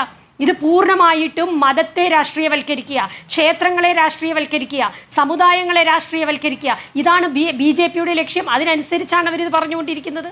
അപ്പോൾ ഈ സോഷ്യൽ വിഷയങ്ങൾ എന്ന് പറയുന്നത് ക്ഷേത്രപ്രവേശനം പോലെയുള്ള പ്രശ്നങ്ങൾ, അല്ലെങ്കിൽ ജനങ്ങൾക്ക് രാഷ്ട്രീയ ലക്ഷ്യമാണെന്ന് പക്ഷേ G. സുകുമാരൻ നായർ തന്നെ നല്ല നായരാണെന്ന് പറയുന്നവരും നല്ല നായരാണെന്ന് പറയാത്തവരും പിന്നീട് നല്ല നായരുടെ സർട്ടിഫിക്കറ്റ് കൊടുത്തവരുമായ നേതാക്കളൊക്കെ കോൺഗ്രസിലുണ്ടല്ലോ. ഇവർക്കാർക്കും ആ രാഷ്ട്രീയ ലക്ഷ്യം വെച്ചുകൊണ്ട് NSSനെ വിമർശിച്ചതിൽ പ്രശ്നങ്ങളില്ലല്ലോ. അല്ല, അതിൻ്റെ അകത്തെ ഈ ജാതിയുടെ പേര് പറഞ്ഞുകൊണ്ടുള്ള ഒരു ചർച്ച ഒരു രാഷ്ട്രീയ പ്രസ്ഥാനത്തിൻ്റെ പ്രതിനിധി എന്നുള്ള നിലയ്ക്ക് ഞാൻ നടത്താൻ ആഗ്രഹിക്കുന്നില്ല. ആരെങ്കിലും വ്യക്തിപരമായി എന്തെങ്കിലും ഡയലോഗ് എവിടെയെങ്കിലും പറഞ്ഞിട്ടുണ്ടെങ്കിൽ, സ്റ്റേറ്റ്മെൻറ്റ് പറഞ്ഞിട്ടുണ്ടെങ്കിൽ അത് അവരാണ് മറുപടി പറയേണ്ടത്. അത് കോൺഗ്രസിന് അതിന് മറുപടി പറയേണ്ട ഉത്തരവാദിത്തമില്ല. അത് നായരായാലും ഈഴവരായാലും മറ്റേതെങ്കിലും ആണെങ്കിലും. ഈ നായരും ഈഴവരും ബുദ്ധനും സിഖും എല്ലാം ക്രിസ്ത്യാനിയും എല്ലാം കൂടി ചേരുന്ന ഈ വലിയൊരു ഇന്ത്യ, ഈ നാനാത്വമുള്ള ഒരു ഇന്ത്യയെ സ്വപ്നം കണ്ട രാഷ്ട്രീയ പ്രസ്ഥാനമാണ് ഇന്ത്യൻ നാഷണൽ കോൺഗ്രസ്. ഞാൻ പുതുതായി ജാതി പറഞ്ഞത് എന്ന നിലയ്ക്ക് അങ്ങ് പറയരുതേ. കോൺഗ്രസ് നേതാക്കളെ കുറിച്ച് പല കാലങ്ങളിൽ G. സുകുമാരൻ നായർ പറഞ്ഞ പ്രസ്താവനകളാണ് ഞാൻ കോട്ട് ചെയ്തത്. അല്ല അതത് സമയത്ത് അദ്ദേഹത്തിന് സമയത്ത് മറുപടി കൊടുത്തിട്ടുണ്ടല്ലോ. ഇപ്പോൾ അദ്ദേഹത്തിന്റെ അഭിപ്രായം പറയാം. ഒരു സമുദായ സംഘടനയുടെ നേതാവ് എന്നുള്ള നിലയ്ക്ക് ആർക്കും അവരവരുടെ അഭിപ്രായം പറയാം. ആ അഭിപ്രായത്തെ ഒന്നും കോൺഗ്രസ് അംഗീകരിക്കണമെന്നില്ല എന്ന് പറഞ്ഞാൽ അംഗീകരിച്ചിട്ടുമുണ്ടാകാം, അംഗീകരിക്കാതെയും ഇരിക്കാം. അത് തീരുമാനിക്കേണ്ട കോൺഗ്രസ് എന്ന രാഷ്ട്രീയ പ്രസ്ഥാനമാണ്. ഞാൻ ചോദിക്കുന്നത്, മതത്തെയും രാഷ്ട്രീയ പ്രസ്ഥാനങ്ങളെയും തമ്മിൽ എന്തിനാണ് മിക്സപ്പ് ചെയ്യുന്നത്? സമുദായങ്ങളുടെ ജോലി ചെയ്യട്ടെ, അവരവരുടെ കോൺസ്റ്റിറ്റ്യൂഷൻ ഭരണഘടന വെച്ച് അവർ കാര്യങ്ങൾ ചെയ്യട്ടെ. അവരുടെ ബഡ്ജറ്റ് നടക്കുന്ന സമയത്ത് ഒരു രാഷ്ട്രീയ നേതാവിനെ ഇടിച്ചു കയറി അങ്ങോട്ട് പോകേണ്ട കാര്യം എന്താണുള്ളത്? അതിനെയൊക്കെ വളരെ പക്വതയോടെ രാഷ്ട്രീയ പ്രവർത്തകരും രാഷ്ട്രീയ പ്രസ്ഥാനങ്ങളും കാണേണ്ടതാണ്. അങ്ങനെ കാണുന്ന ഒരു രാഷ്ട്രീയ പ്രസ്ഥാനമാണ് അധിക്ഷേപിക്കുന്നു എന്ന BJPക്കെതിരെ വിമർശനം ഉന്നയിച്ചിട്ടുണ്ട്. അത് G. സുകുമാരൻ നായരെ കുറിച്ച് BJP ഒരു അഭിപ്രായം പറഞ്ഞപ്പോഴുണ്ടാകുന്നതാണ്. ഞാൻ ചോദിച്ചത് അതുകൊണ്ട് സ്വാഭാവികമായും കോൺഗ്രസിനെതിരെ അഭിപ്രായം ഉണ്ടാകണമല്ലോ. അങ്ങ് പറഞ്ഞാലും മതി. അല്ല, അതാണ് ഞാൻ പറഞ്ഞത്. കോൺഗ്രസിന്റെ അഭിപ്രായം എല്ലാ കാലത്തും എന്താണ്? സമുദായ സംഘടനകൾ അവരുടെ ജോലി ചെയ്യട്ടെ. സമുദായ സംഘടനകളുടെ കാര്യത്തിലോ അവരുടെ അഡ്മിനിസ്ട്രേഷന്റെ കാര്യത്തിലോ അവരുടെ ഡെയിലി ബിസിനസിന്റെ കാര്യത്തിലോ ഒന്നും കോൺഗ്രസ് ഒരു കാലത്തും ഇടപെട്ടിട്ടില്ല, ഒരു കാലത്തും അഭിപ്രായം പറഞ്ഞിട്ടില്ല. പേഴ്സണൽ ഡയലോഗ്സ് ആരെങ്കിലും ഒക്കെ തമ്മിൽ ഉണ്ടായിട്ടുണ്ടാകും. പക്ഷേ രാഷ്ട്രീയ പാർട്ടി എന്നുള്ള നിലയ്ക്ക് ഒരു കാലത്തും കോൺഗ്രസ് അത്തരം കാര്യങ്ങളിൽ ഇടപെട്ടിട്ടില്ല. എനിക്ക് തോന്നുന്നത് BJPയെ പോലെ ഇന്ന് കേരളത്തിലും രാജ്യത്തും സമുദായത്തിനുള്ളിൽ കയറി രാഷ്ട്രീയവൽക്കരിച്ചുകൊണ്ട് രാഷ്ട്രീയം മുമ്പോട്ട് കൊണ്ടുപോകുന്ന മറ്റേത് രാഷ്ട്രീയ പ്രസ്ഥാനമാണുള്ളത്? ഈ ഒരു ടെൻഡൻസി, ഈ ഒരു സംസ്കാരം നമ്മുടെ രാജ്യത്ത് ഭാരതീയ ജനതാ പാർട്ടി ഭരണത്തിൽ വന്ന കാലം മുതൽ തന്നെയാണ് ഉണ്ടായിട്ടുള്ളത്. ഇത് വളരെ അപകടകരമായ ഒരു സിറ്റുവേഷനാണ്. എന്ത് കാര്യത്തിനും മതത്തെയും ക്ഷേത്രങ്ങളെയും, ഞാൻ ചോദിക്കുന്നത്, രാഹുൽ ഈശ്വരി ഇവിടെ ക്ഷേത്രങ്ങളെ കുറിച്ച് പറഞ്ഞല്ലോ. ക്ഷേത്രങ്ങളുടെ കാര്യങ്ങൾ ആരാണ് തീരുമാനിക്കേണ്ടത്? ക്ഷേത്രങ്ങളുടെ അകത്തെ ആചാരങ്ങളുടെ കാര്യം തീരുമാനിക്കേണ്ടത് ആ ക്ഷേത്രത്തിനകത്തുള്ള തന്ത്രി തന്നെയാണ്, ഒരു സംശയവുമില്ല. അതിന്റെ അഡ്മിനിസ്ട്രേഷനോ അതിന്റെ ഫൈനാൻഷ്യൽ ഡീലിംഗ്സിലോ എന്തെങ്കിലും പ്രശ്നമുണ്ടായാൽ അത് ഓവർലുക്ക് ചെയ്യുക എന്നുള്ള ഉത്തരവാദിത്തം മാത്രമാണ് ഒരു ഗവൺമെന്റിനുള്ളത്. ആ ഗവൺമെന്റ് തീർച്ചയായിട്ടും കോൺഗ്രസിന്റെ ഗവൺമെന്റ് അത് മാത്രമേ ചെയ്യുള്ളൂ. ഒരു സംശയവും വേണ്ട. ഒരു മതത്തിന്റെ കാര്യത്തിലും ഒരു സമുദായത്തിന്റെ കാര്യത്തിലും ഇന്ത്യൻ നാഷണൽ കോൺഗ്രസ് എന്ന പ്രസ്ഥാനം ഇടപെടില്ല. ഓക്കെ, പക്ഷേ ഈ സമുദായിക ഇപ്പം നോക്കൂ, ജി സുകുമാരൻ നായരും മുഖ്യമന്ത്രിയുമായി ഏറ്റവും അവസാനമുണ്ടായ പ്രശ്നം എന്താണ്? അദ്ദേഹം കൂടിക്കാഴ്ചയ്ക്ക് അനുമതി ചോദിച്ചപ്പോൾ മുഖ്യമന്ത്രിയുടെ ഓഫീസ് നിരാകരിക്കുകയാണ് ചെയ്തത്. അതിനെതിരെ അദ്ദേഹം വളരെ ഫ്യൂരിയസ് ആയി പ്രതികരിക്കുകയും ചെയ്യുന്ന സാഹചര്യമുണ്ടായി. എന്തുകൊണ്ടാണ് NSS പോലെ ഒരു സംഘടന ഒരു കൂടിക്കാഴ്ചയ്ക്ക് അവസരം ചോദിക്കുമ്പോൾ അത് നിഷേധിക്കുന്ന സാഹചര്യം ഉണ്ടാവുന്നത്? അല്ല, അതെന്താണ് കാരണം എന്നുള്ളത് മുഖ്യമന്ത്രിയുടെ ഓഫീസാണ് പറയേണ്ടത്. എനിക്ക് അതിനെക്കുറിച്ച് അഭിപ്രായം പറയാൻ പറ്റില്ല. മുഖ്യമന്ത്രിയുടെ ഓഫീസ് ദിവസം എന്തുകൊണ്ടാണ് അദ്ദേഹം ചോദിച്ച ദിവസം കൊടുക്കാത്തത് എന്നുള്ളത് അത് അല്ലല്ല, അത് പാർട്ടിയുടെ അഭിപ്രായമല്ല. പാർട്ടിയുടെ അഭിപ്രായം ഞാൻ പോകുമോ? അത് തന്നെ പറഞ്ഞേ മുഖ്യമന്ത്രി എന്ത് കാരണം കൊണ്ടാണ് ആ ദിവസം അദ്ദേഹത്തിന് അനുമതി കൊടുക്കാതിരുന്നതിന്റെ കാരണം അദ്ദേഹമാണ് പറയേണ്ടത്. കാരണം ചിലപ്പോൾ മുഖ്യമന്ത്രിക്ക് ആ ദിവസം സൗകര്യപ്രദമായിരിക്കില്ല. ചിലപ്പോൾ മറ്റൊരു കൂടിക്കാഴ്ചയ്ക്ക് ഇനി അദ്ദേഹം തയ്യാറായോ എന്നറിയില്ല. ഏതെങ്കിലും ഒരു പെർട്ടിക്കുലർ ദിവസം എന്ന് പറഞ്ഞുകൊണ്ടല്ല എന്നാണ് ഞാൻ മനസ്സിലാക്കുന്നത്. കൂടിക്കാഴ്ചയ്ക്ക് അനുമതി ചോദിച്ചു, അത് നിരാകരിച്ചു എന്നുള്ളതാണ്. ശരി. അല്ല, അത് പാർട്ടിയുടെ ഞാൻ പറഞ്ഞല്ലോ, പാർട്ടിയുടെ നയം എല്ലാ കാലത്തും പാർട്ടി ഒരു സമുദായത്തിന്റെ കാര്യത്തിലോ മതത്തിന്റെ കാര്യത്തിലോ ഇടപെടില്ല എന്നുള്ളത് തന്നെയാണ്. അത് കാലങ്ങളായിട്ട് കോൺഗ്രസിന്റെ നയം അതാണ്. ഏതെങ്കിലും ഒരു കൂടിക്കാഴ്ചയ്ക്ക് ആരെങ്കിലും അനുവദിക്കുന്നില്ലെങ്കിൽ, പാർട്ടിയുടെ ഉത്തരവാദിത്തപ്പെട്ട ആളാണെങ്കിലും മുഖ്യമന്ത്രിയാണെങ്കിലും അനുവദിക്കുന്നില്ലെങ്കിൽ അതിനെന്തെങ്കിലും കാരണമുണ്ടാവും. അത് അദ്ദേഹം വ്യക്തിപരമായിട്ട് പറയേണ്ട കാര്യമാണ്. അത് പാർട്ടിയുടെ നയമായി വളരെ വ്യക്തിപരമായ കാര്യങ്ങൾ എന്ന് പറയുന്നതിനെ രാഷ്ട്രീയമായി വിമർശിച്ചിട്ടുണ്ടല്ലോ. പിണറായി വിജയന്റെ പ്രയോഗങ്ങൾ, പിണറായി വിജയൻ ആളുകളോട് പെരുമാറുന്നത് തുടങ്ങിയ കാര്യങ്ങളൊക്കെ വിമർശിച്ചിട്ടുണ്ടല്ലോ. അത് അങ്ങനെ തന്നെ നിൽക്കും. മാത്രമല്ല, ഇപ്പോൾ ഈ സാമുദായിക സംഘടനകളുടെ കാര്യമാണ് എങ്കിൽ ഹിന്ദു ഐക്യവേദിയുമായി ബന്ധപ്പെട്ട് കഴിഞ്ഞ ദിവസം ഉണ്ടായ സന്ദർശനം CPM വലിയ തോതിൽ വിമർശന വിധേയമാക്കിയൊന്നാണല്ലോ. അല്ല, അതെ ഈ ഹിന്ദു ഐക്യവേദിയുടെ ഇപ്പൊ മുഖ്യമന്ത്രി എന്ന് പറയുന്നത് കേരളത്തിന്റെ മുഖ്യമന്ത്രിയാണ്. കേരളത്തിന്റെ മുഖ്യമന്ത്രിയെ കാണാൻ ആരെങ്കിലും ഒക്കെ വന്നിരിക്കുക. ചിലപ്പോൾ സമുദായ സംഘടനകൾ വരും, മറ്റ് രാഷ്ട്രീയ പ്രസ്ഥാനങ്ങളിൽ നിന്നുള്ളവർ വരും. അവരെ കാണും, അവരോട് സംസാരിക്കും. അവരെ കാണുന്നതും സംസാരിക്കുന്നതും പറ്റില്ല എന്നൊരു മുഖ്യമന്ത്രിക്ക് പറയാൻ കഴിയില്ലല്ലോ. അതുകൊണ്ട് അദ്ദേഹം കണ്ടിട്ടുണ്ടാവാം. അങ്ങനെ കാണുന്നതിനെ എന്തുകൊണ്ടാണ് വിമർശിക്കുന്നത് എന്ന് ചോദിച്ചാൽ, ഇവർ കണ്ടത് എന്തിനാണ് എന്നുള്ളത് കഴിഞ്ഞ 5 വർഷക്കാലം നമ്മൾ ചർച്ച ചെയ്തതാ. ഇവരെ ആരെയൊക്കെ കണ്ടു, ഈ പോലീസ് ഓഫീസേഴ്സിനെ ഉപയോഗിച്ച് ആരെയൊക്കെ കണ്ടു, അതിങ്ങനെ മനസ്സിൽ കിടക്കുന്നത് കൊണ്ടാണ് കാണുന്നതെല്ലാം അത്തരത്തിൽ തോന്നുന്നത്. ഈ മുഖ്യമന്ത്രിയെ സംബന്ധിച്ച് ഏതെങ്കിലും ഒരാൾ അപ്പോയിന്റ്മെന്റ് ചോദിക്കുമ്പോൾ കണ്ടിട്ടുണ്ടാവാം, ചിലരെ കാണാൻ പറ്റുന്നുണ്ടാവില്ല. അതിനൊക്കെ അദ്ദേഹമാണ്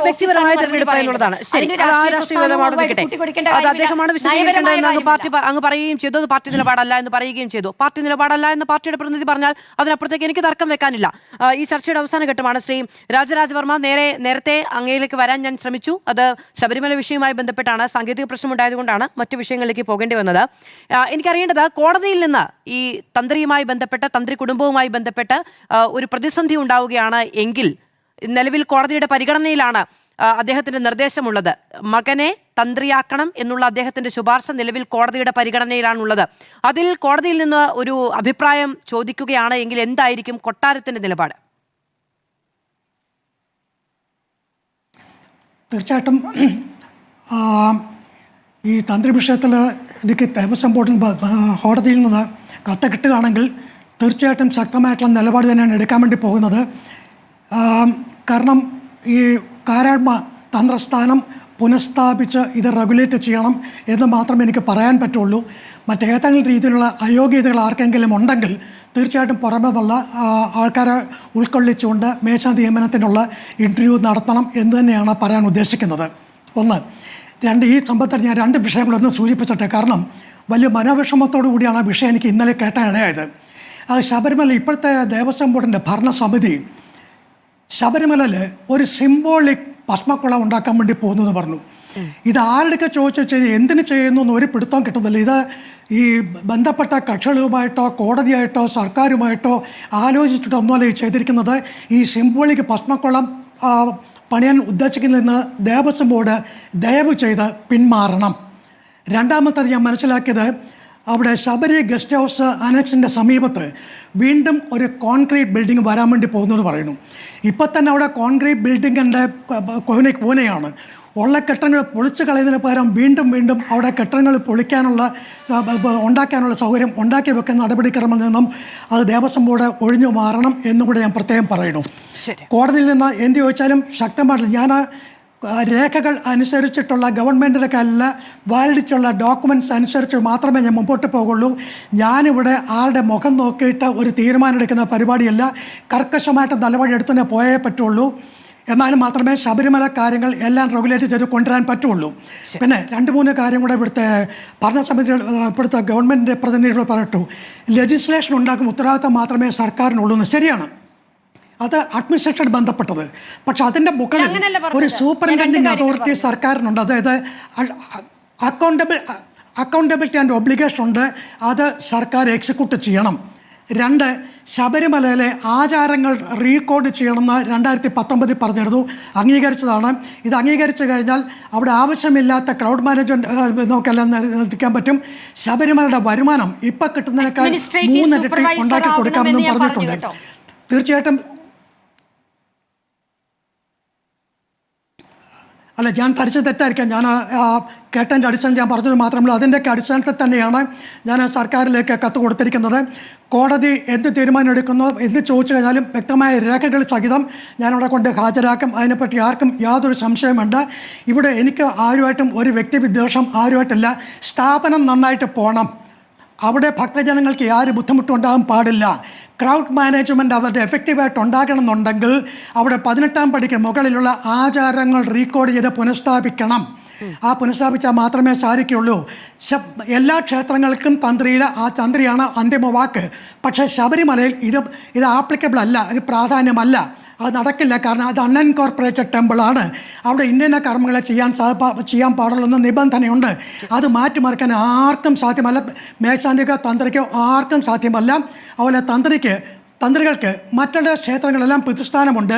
ശബരിമലയിൽ പ്രതിഷ്ഠാനവുമില്ല. കാരണം ആ ബിംബത്തിലേക്ക് ആ ജൈവ ചൈതന്യം വിലയം പ്രാപിച്ചിട്ടുള്ളതിനാൽ ആ വിലയത്തിൻ്റെ ശക്തി ആർക്കും മാറ്റാനോ കൂട്ടാനോ കുറയ്ക്കാനോ ആവാഹിച്ചു മാറ്റാനോ സാധ്യമല്ല. ശബരിമല വിഷയത്തിൽ വലിയൊരു ബോധവൽക്കരണമാണ് ഇപ്പം ഈ ആചാര്യ സമൂഹത്തിലും പബ്ലിക്കിലും ഉണ്ടാക്കേണ്ടതെന്നുള്ളതാണ് എൻ്റെ പ്രഥമമായ വിശ്വാസം. വിദഗ്ധരുടെ അഡ്വൈസറി ബോർഡ് അടക്കം വേണം. അത് സുപ്രീം കോടതിയുടെ നിർദ്ദേശം ഉള്ളതാണ്. അതിൽ അടിയന്തര നടപടി വേണമെന്ന തർക്കമാണ് പന്തളം കൊട്ടാരത്തിന്റെ ആവശ്യം. വളരെയധികം നന്ദി പാനലിസ്റ്റുകൾക്കും പ്രേക്ഷകർക്കും.